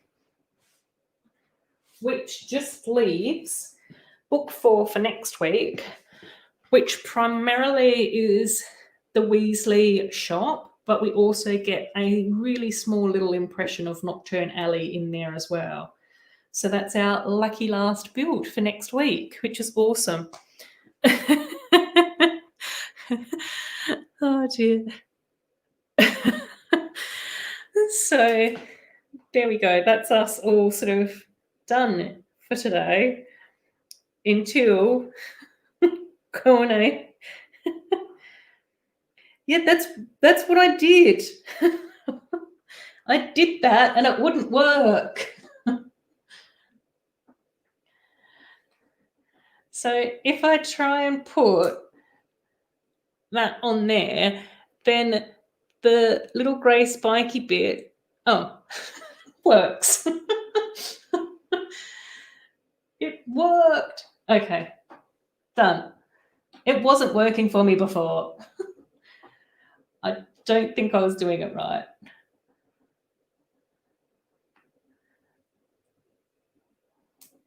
Oh, there we go. Oh, perfect. There we go. You can rest easy now. It's all finished. It's all sorted. It's done. Thanks, Dan. Yes, I always have the loveliest people in my chat. I have so much fun doing this. It's absolutely amazing. I'm really looking forward to seeing you guys next time. So next week, same time. And like I said, we'll be building up book 4. And then hopefully the week after that, we might be able to build up some of the princess sets if I've been able to get hold of Aurora's Cottage and Rapunzel's Tower. I also still have the Sleeping Beauty Castle to build up in the winter, but that is a 4+ set, so that will probably be quite quick. And then I also have a Moana's set as well. So there will be 4 different princess sets to choose from in not next week, but the week after. So hopefully I'll be able to get that done as well. Thank you all so much, you guys. It's absolutely lovely chatting to you all. It's fantastic. And I love the fact that all of you guys are laughing at me because of my Lego fail earlier in the stream and my Lego success. Clearly all I needed was Corne's images and faith in me to know that I could put my funny little line circles together to make chairs. I absolutely love you all. It's always brilliant chatting with you all. Take care all week. And then, yeah, hopefully I'll be able to see some of your videos throughout the week as well and catch up on some of that stuff. And if not, I'll see you in the chat next week. So take care, everyone. Enjoy your weekends and have a fantastic week. And I really look forward to seeing you next week. Bye.